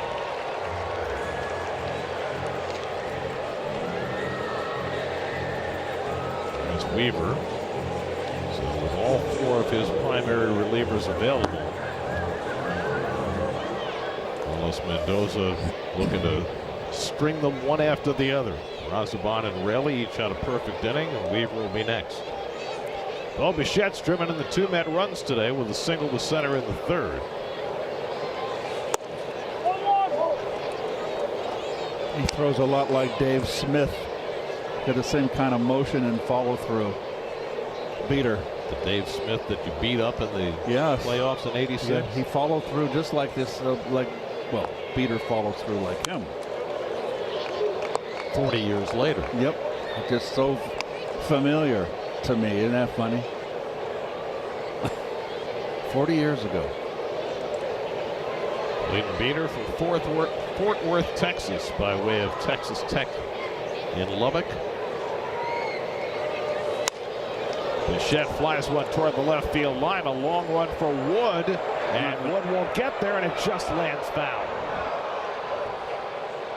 You know, Vientos hit a double almost the same way last night. Yes. Fly ball right along the line. That time it was Lyle playing left field, and he couldn't get there. Wood was not going to get to this one. It just went foul. He wasn't going to get there if it was fair, so they were fortunate it went foul. And they tend to play the gaps more than they play the lines on the pull side. We've seen that several times in this series. Well, Bichette does go to the opposite field. You've got to shade him to the opposite field. The ball he's going to pull is the off-speed breaking ball, the changeup. And he goes down swinging on the slider. So Beeter's got the first 2 outs. Second time that Bichette's been struck out today.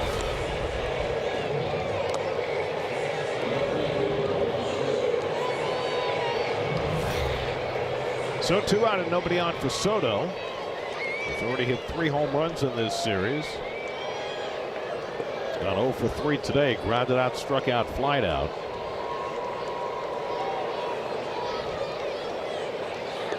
Ooh. One only about 53 feet. 1-0 to Soto. So fascinating numbers today about Soto and how he does after a 1-0 count versus an 0-1 count. Coming into the day, he was hitting .392 after a 1-0 count, .241 after an 0-1 count. And his OPS difference was even more stark.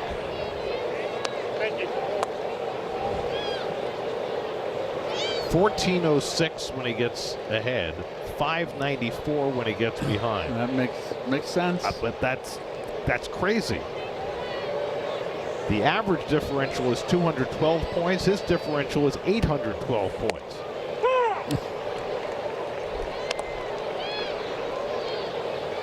So many ways to evaluate today.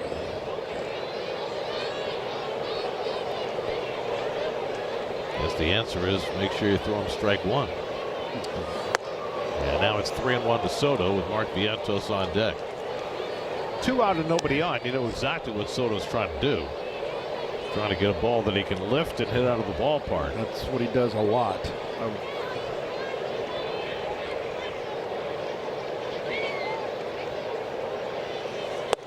And he takes a strike, 3-2.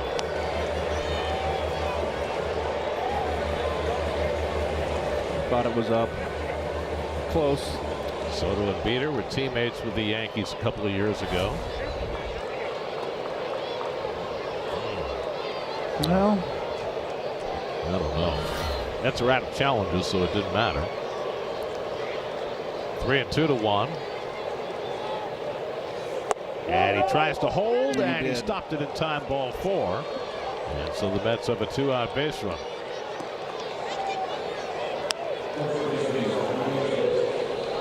he wasn't the least bit fooled by this.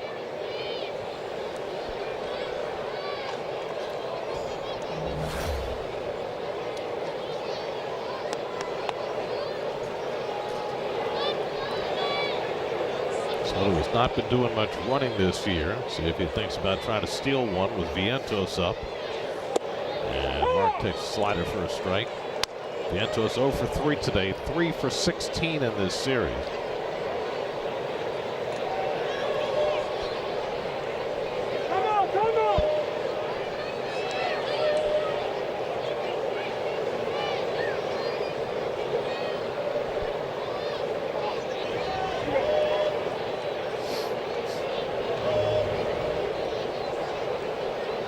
Soto takes a healthy lead at first. Not going. And Vientos swings over the slider, and it's 0-2. Mark has been chasing a lot of breaking balls today. Certainly has. Each team has just 4 hits. Each team has made an error. Difference in the game. Bo Bichette's 2-run hit in the third. Soto edging away. He's going to go. And the throw by Ruiz, a little too late. And Soto has his 5th stolen base of the year.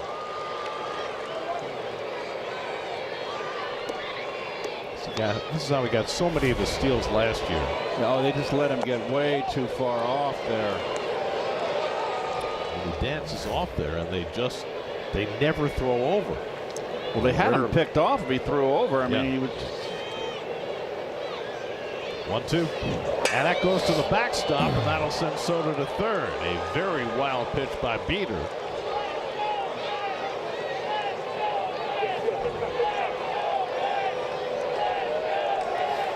Walker stole the base on a wild pitch, and Soto's on third. Well, I just got under that one a little bit. Just took out the A in Park.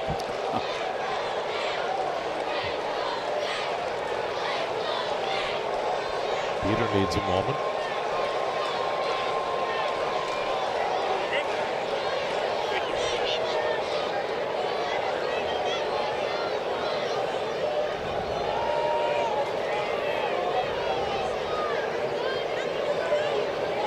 Two and 2 to Mark Vientos, with Soto at third and 2 out.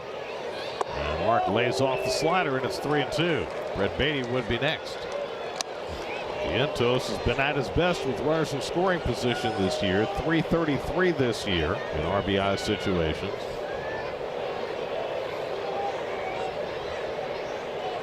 Full count pitch coming from Beater.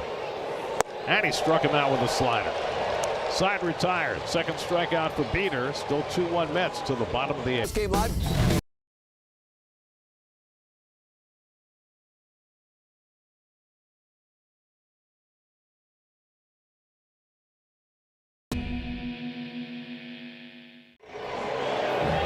Honda Sports Night comes your way tonight at 11 o'clock. We'll have the full day in baseball. Get you ready for the Mets and Marlins. Got the Knicks and Cavs tonight in Game 2. Honda Sports Night tonight and every night on SNY. The Met fan came equipped. Need the long sleeves today. Upper 50s in D.C. That's with a 2-1 lead going to the bottom of the 8th. Luke Weaver in to face Curtis Mead, who takes a fastball for a strike. Weaver last pitched in the opening game of the series Monday. Worked a scoreless 10th inning around a couple of base runners. Mead, Chaparro, and Abrams, the 3 scheduled hitters.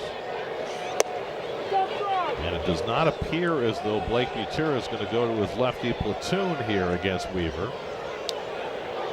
Letting Mead bat, and Chaparro's in the on-deck circle. Yesterday he batted Luis Garcia for Chaparro in this similar spot. 1-2 to Mead. Oscar Brazoban and Brooks Raley each had a perfect inning. Brazoban the 6th, Raley the 7th. After David Peterson went the first 5 and allowed a run on 4 hits. The bullpen has been sparkling. I mean, the pitching really, the Mets still haven't really put it together offensively. The pitching has been holding them together. Carved out to right field. Bench comes toward the line and makes the one-hand grab, one away. So Mead is retired. And now Chaparro is called back, and we will get a pinch hitter. And will be Luis Garcia. Nope, it's going to be Jorbit Vivas. Excuse me. Interesting. Garcia has not swung the bat well in this series. No, he hasn't. And so they're going to use Vivas instead. Vivas started the first 2 games of this series, went 2 for 8, including a couple of doubles. So he'll get the call instead.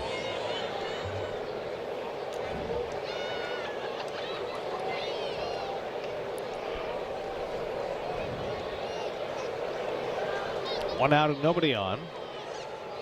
And Vivas fouls it away.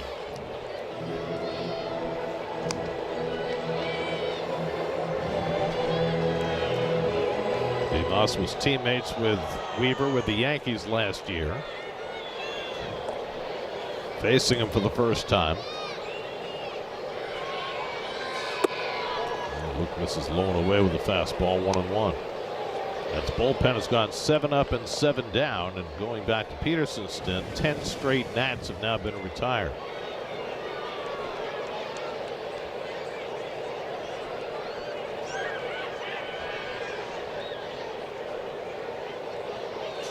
And Vivas late on that fastball, 1-2.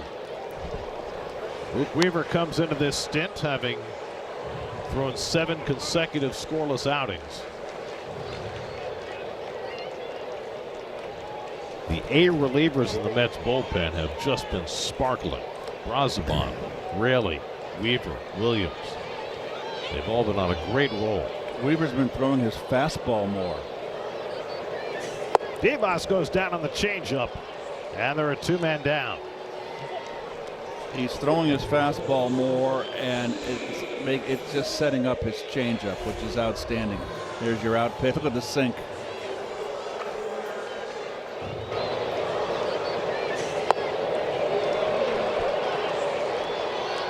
Out and nobody on. Now C.J. Abrams, danger point for Weaver, who gave up a big home run to Abrams earlier this year. Final game of the series between the Mets and Nats in New York. Mets had a 1-run lead in the 8th, and Abrams had a 2-1 homer off Weaver to turn that game around. Abrams was robbed of a hit, which would have tied the game. A great play by Vientos his last time up. Vientos this time is playing him a little closer to the line. You have to dive toward the line to hit that hot shot from Abrams the last time.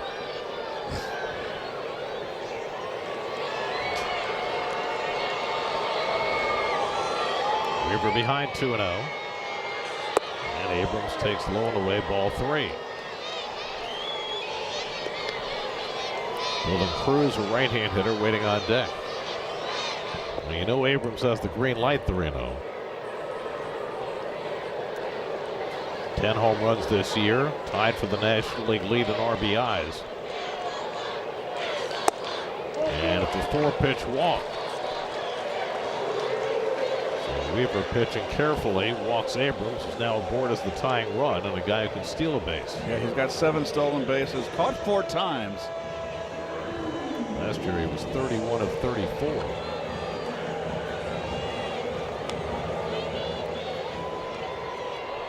So now Cruz, who's 0 for 2 in a walk today, playing in just his 3rd big league game of the season. He's gone 2 for 10 in this series. And takes the fastball away for ball 1.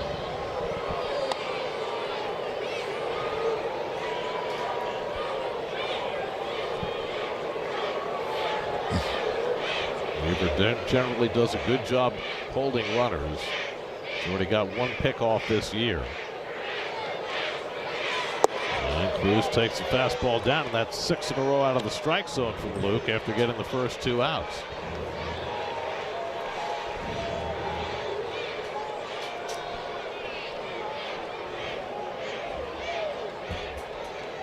Devin Williams getting up in the Mets bullpen now.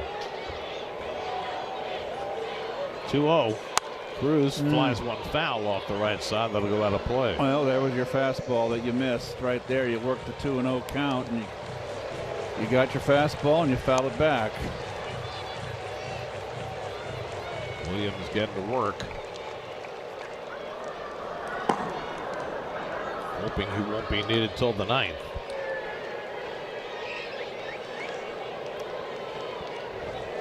Two and 1 the count to Cruz. And he fouls that changeup off, and it's 2-2.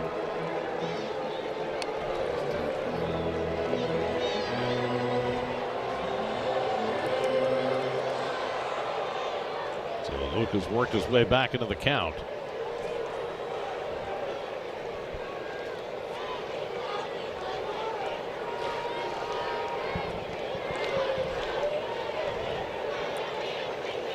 Abrams not taking too big of a lead at first. 2-2 to Cruz. On the ground is short. Bichette circles in, makes the throw on the run. He got him, side retired. Luke Weaver throws a hitless inning. 3 hitless innings for the Mets bullpen. It's awesome. 9th inning, 2-1 New York. Mets look for some insurance against the Cuban right-hander Orlando Ribalta.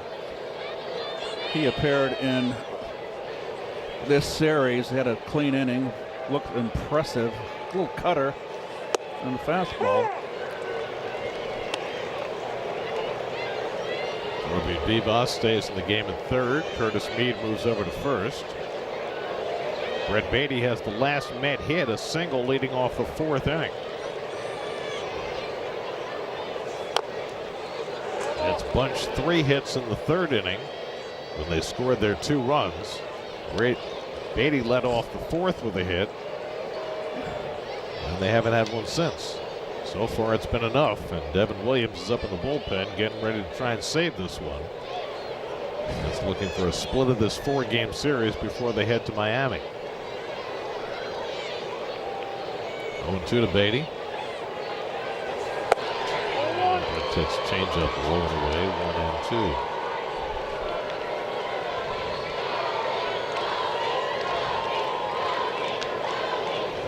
Pitching's been really good on both sides today. Cade Cavalli gave the Nats 7 strong innings, struck out 9. Beatty lines one over second into right field for his 2nd hit of the day. Nice job by Beatty going down and getting that changeup. And the Mets have the leadoff man on in the 9th. Yeah, he went down and let go with 1 hand. It's a good pitch. And that's just, you tip your hat there. I mean, that's just good hitting by Beatty. Stayed back.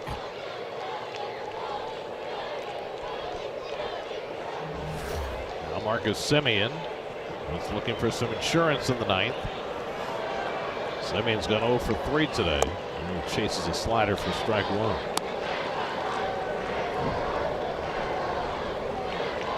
Semien 2 for 15 in this series. Looking to at least move Beatty along. Semien chops one foul, and it's 0-2. A.J. Ewing, the on-deck batter.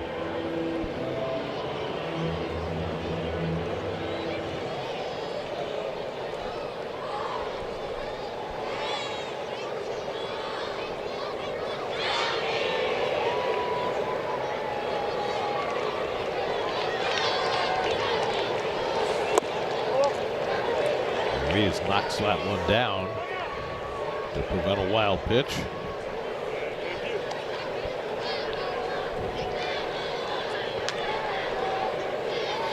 Devin Williams, 6 saves and 7 tries this year. He is well rested. He has not pitched at all in this series. Beatty edges off first. Threatening to run, does not go, and Semien hits a slow ground ball to third. Vivas on the charge, the throw to first, not in time. Oh boy. We'll see if the Nats challenge the call. I think they are. With the naked eye, it looked like he was out. To me, it looked like he was out. Todd Tichenor, the call at first base. He's already had one overturned today. It's a nice play by Vivas. And the Nats are not challenging the call. So he beat it. So it's an infield hit for Semien. Very close. He might have gotten him. I think he had him. I think he had him too. But I think at this stage of the game, you got to go.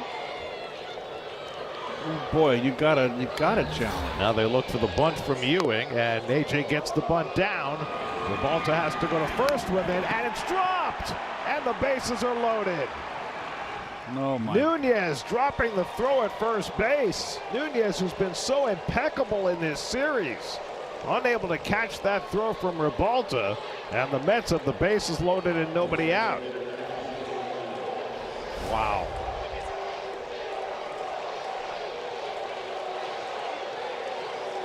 That'll be a sacrifice, and then I'm sure an error on Nunez. Yeah, could be an E4. Gotta be. I mean, the ball was right in his glove.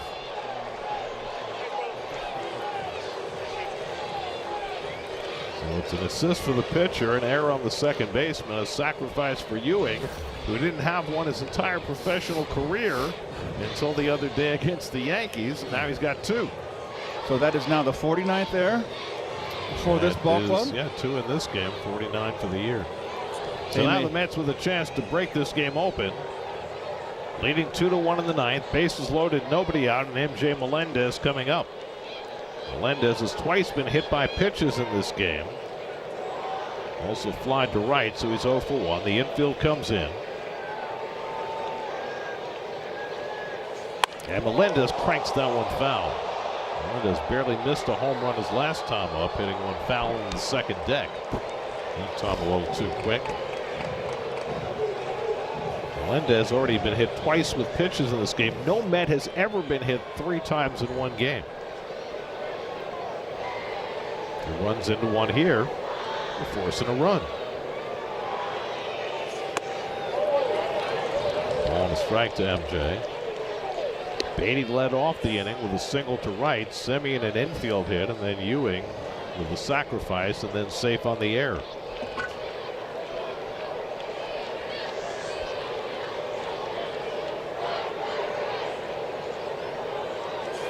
And Melendez went around on the half swing, and it's 1-2.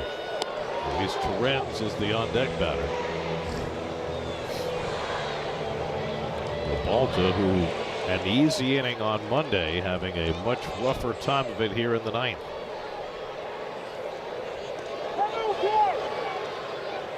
Melendez asked for time just as Rebalta was getting set to throw that pitch.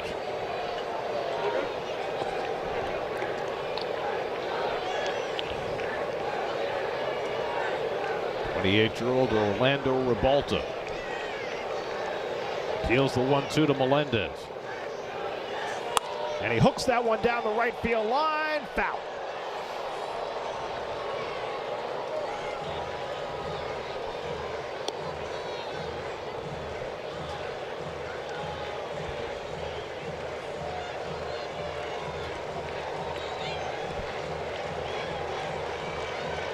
Melendez and Rebalta both from the Miami area. Melendez's dad, longtime coach at FIU. Rebalta Went to school in Miami. Melendez takes it low and away, and it's 2-2.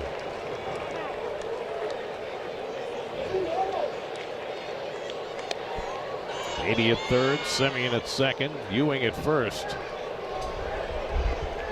Pretty shallow outfield right here by the Nationals, particularly center and right.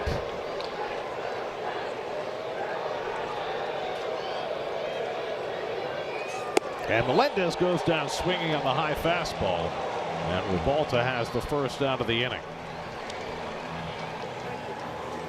Well, up and away gives Melendez trouble. This is not a strike. He fished. He went out of the strike zone. So now if you're the Nats, where do you play your infield? You got a chance for a double play with Torrens. They're going to play back, and it's not even double play depth. They're playing back here. Corners stay in. Torrens 1 for 3 today, and he takes a strike. Luis had an infield hit, scored a run in the third, and that's got both their runs in that third inning. Big threat here in the ninth, but Rebalta now has a path out of it if he can get a ground ball.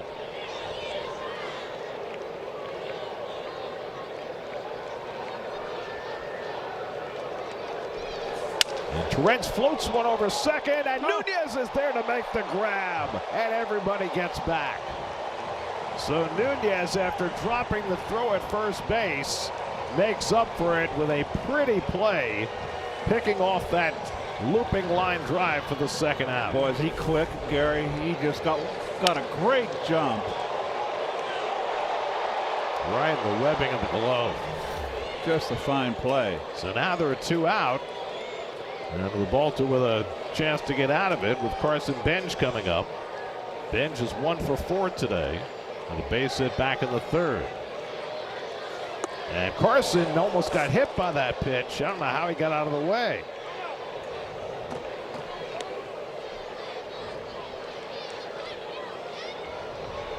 Well, just really wanted to throw a hard slider and just hung on to it too long.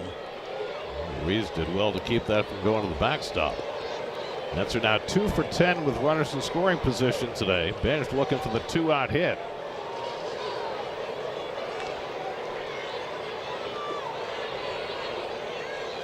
And Carson fouls away a fastball, and it's 1-1.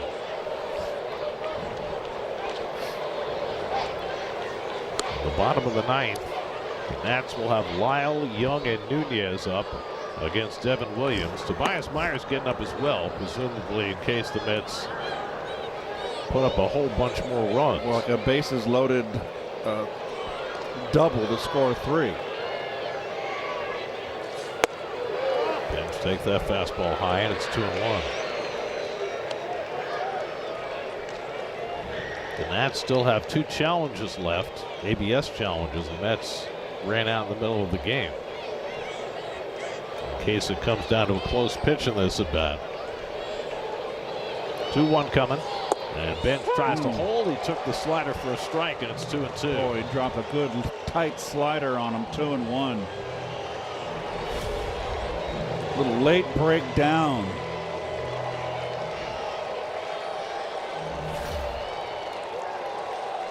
Two and 2 to Carson Benj. And he fouls one down the left side. Balta's got good stuff. He does. He's a veteran, really. You know, from Cuba. But he's 30 years old. He's been around. I mean, he knows how to pitch. In 22 games for the Nats last year, the results were not good, but 10th game this year, the results have been excellent. Trying to get himself out of a tight spot here in the top of the ninth. 2 and 2 to Benj.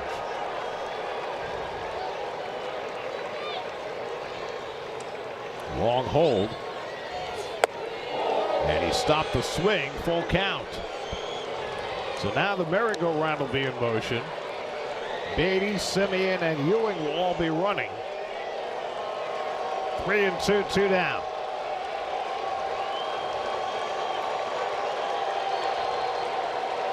Rebalta to Benj. And Carson launches one deep right center field. Back in the gap goes Young with Cruz, and Young makes the catch to end the inning. The Wind knocked down another one as Benj made a bid. 2-0. See your tri-state area Jeep brand dealer. The Wind has provided a lot of forgiveness for pitchers today. One of the reasons this is a 2-1 game going to the bottom of the ninth. And Devin Williams will try and seal it as the Mets bid for a split of this series. Well, his last 5 outings, Devin 4 2/3, no runs, 2 wins and 2 saves.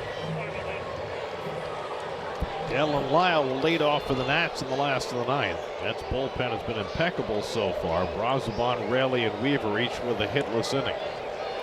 Lyle is 1 for 3, had an infield hit back in the 4th. Lyle fouls back the first fastball from Williams, 0-1. Well, a day like today, Gary, if you fall behind, you can throw the fastball. And you want to try to cut it through the wind. Be my guest. No walks.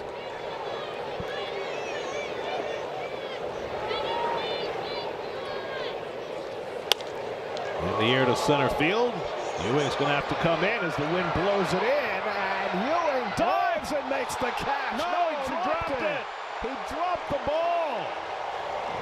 Ewing started back and then realized that the ball was going to be blown back toward the infield.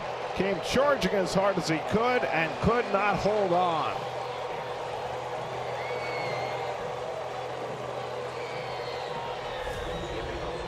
Boy, he ran a country mile. Oh, he hit the heel of his glove. He got there.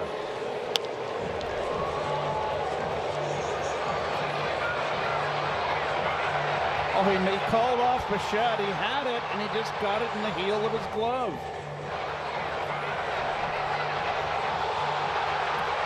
They're going to score that a double for Lyle.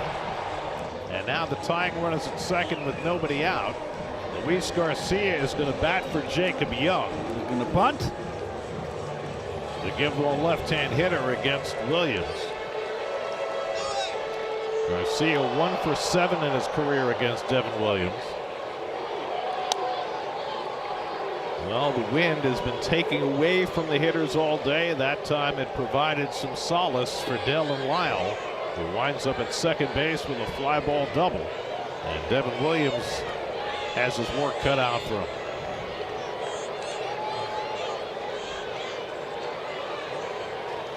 And Garcia fouls off a first pitch fastball, 0-1.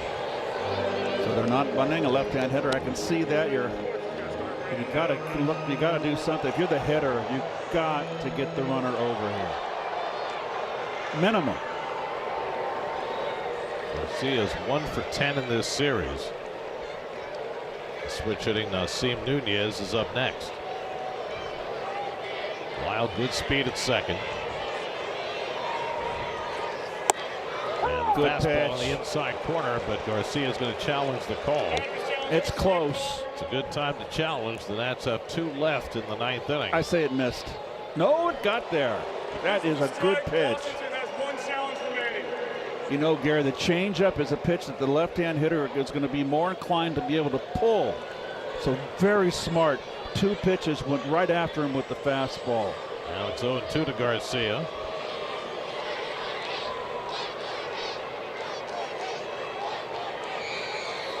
And he hits one past the mound. That'll advance the runner. Bichette throws out Garcia, but Lyle gets to third with 1 away. So a productive out by Garcia. And now Jose Tena is going to bat for Nasim Nunez. Nunez is a switch hitter, but a much better right-hand hitter. They'll send up the left-hand batting Tena to hit for him.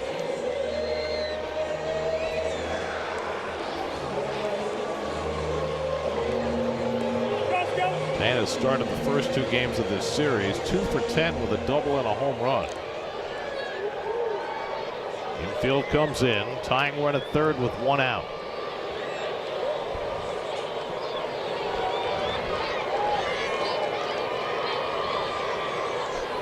Tena swings over the changeup, 0-1.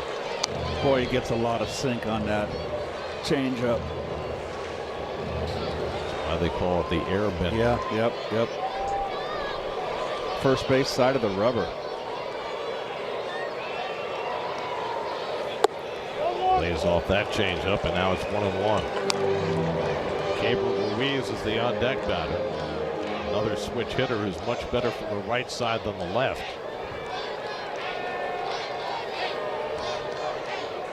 Lyle at third with 1 out. Tana takes fastball up and away, 2-1. Wind-blown double that just eluded A.J. Ewing, giving the Nats a chance in the bottom of the ninth.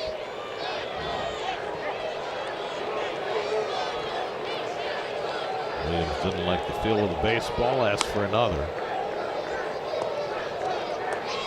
One way a pitcher has of circumventing the pitch clock, giving himself an extra moment. 2 balls and a strike to the pinch hitter, Tana. And the changeup misses badly, and now it's 3-1. A walk would set up the double play with a slow-footed Ruiz up next. Yes. But it would also put the winning run on base. Would he run Milias up there to pinch hit for Hebert? 3-1 coming. Swing and a miss and a changeup, and it's 3-2. Williams not giving in.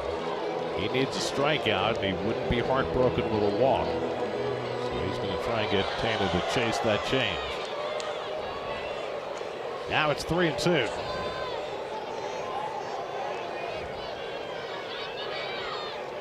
And he struck him out. Got him with the changeup.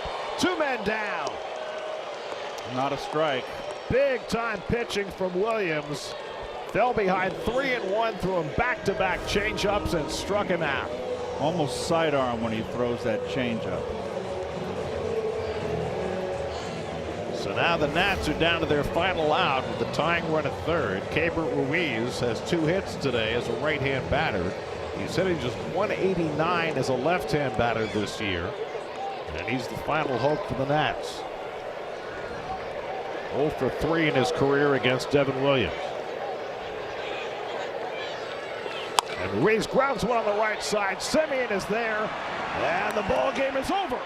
Devin Williams works around the wind-blown double in the ninth to get the save. Bo Bichette's 2-run single proves the difference. The Mets bullpen throws 4 innings of no-run, 1-hit ball, and the Mets get a split of the 4-game series as they win 2-1. And Bichette, 2 more RBIs on the game. He drove in the 2 Met runs back in the top of the third, and that would hold for the Mets and get this victory. But Peterson threw outstanding gear, 5 strong innings, got out of that jam in the 5th with only 1 run when it was 2nd and 3rd. Williams gets the save. Mets salvage a split on to Miami. Big defensive play by Mark Vientos that kept the Nats from tying the game and kept Peterson in the lead, and the bullpen did the rest with 4 scoreless innings. Today's win is brought to you by Moo. Download the app for access to exclusive Mets perks and smarter trading. Moo Financial Inc. member FINRA SIPC. Here's your game summary. The Mets get a split of the 4-game series. Peterson gets his first win as a starter since last September 5th against Cincinnati. And Williams the save after the wind-blown double put him in jeopardy in the 9th inning. The Amazing Mets Foundation is proud to contribute $2,500 to Northwell Health and the Cass Institute for Women's Health for every Mets win. For more information, visit northwell.edu/cats. The total contribution so far this season is $55,000. New York Mets baseball on SNY is brought to you by your local tri-state area Audi dealers. By Citizens, make sense of your money with Citizens. By Mohegan Sun, beyond your wildest. And by Hyundai. Hyundai gives you America's best warranty on every new vehicle. Visit Hyundai.com for more information. Final score today, the Mets 2, the Nationals 1. Now it's on to Miami, where the Mets open a 3-game series with the Marlins tomorrow night. Coverage begins at 6:30 tomorrow night on Pix 11. Next SNY telecast will be Saturday, game 2 of that series. Coverage begins Saturday at 3:30. Now for Keith Hernandez, Steve Gelbs, and our entire SNY crew, I'm Gary Cohen in Miami. After this break, it's Mercedes-Benz Post Game Live with Gary Apple and Todd Zeal.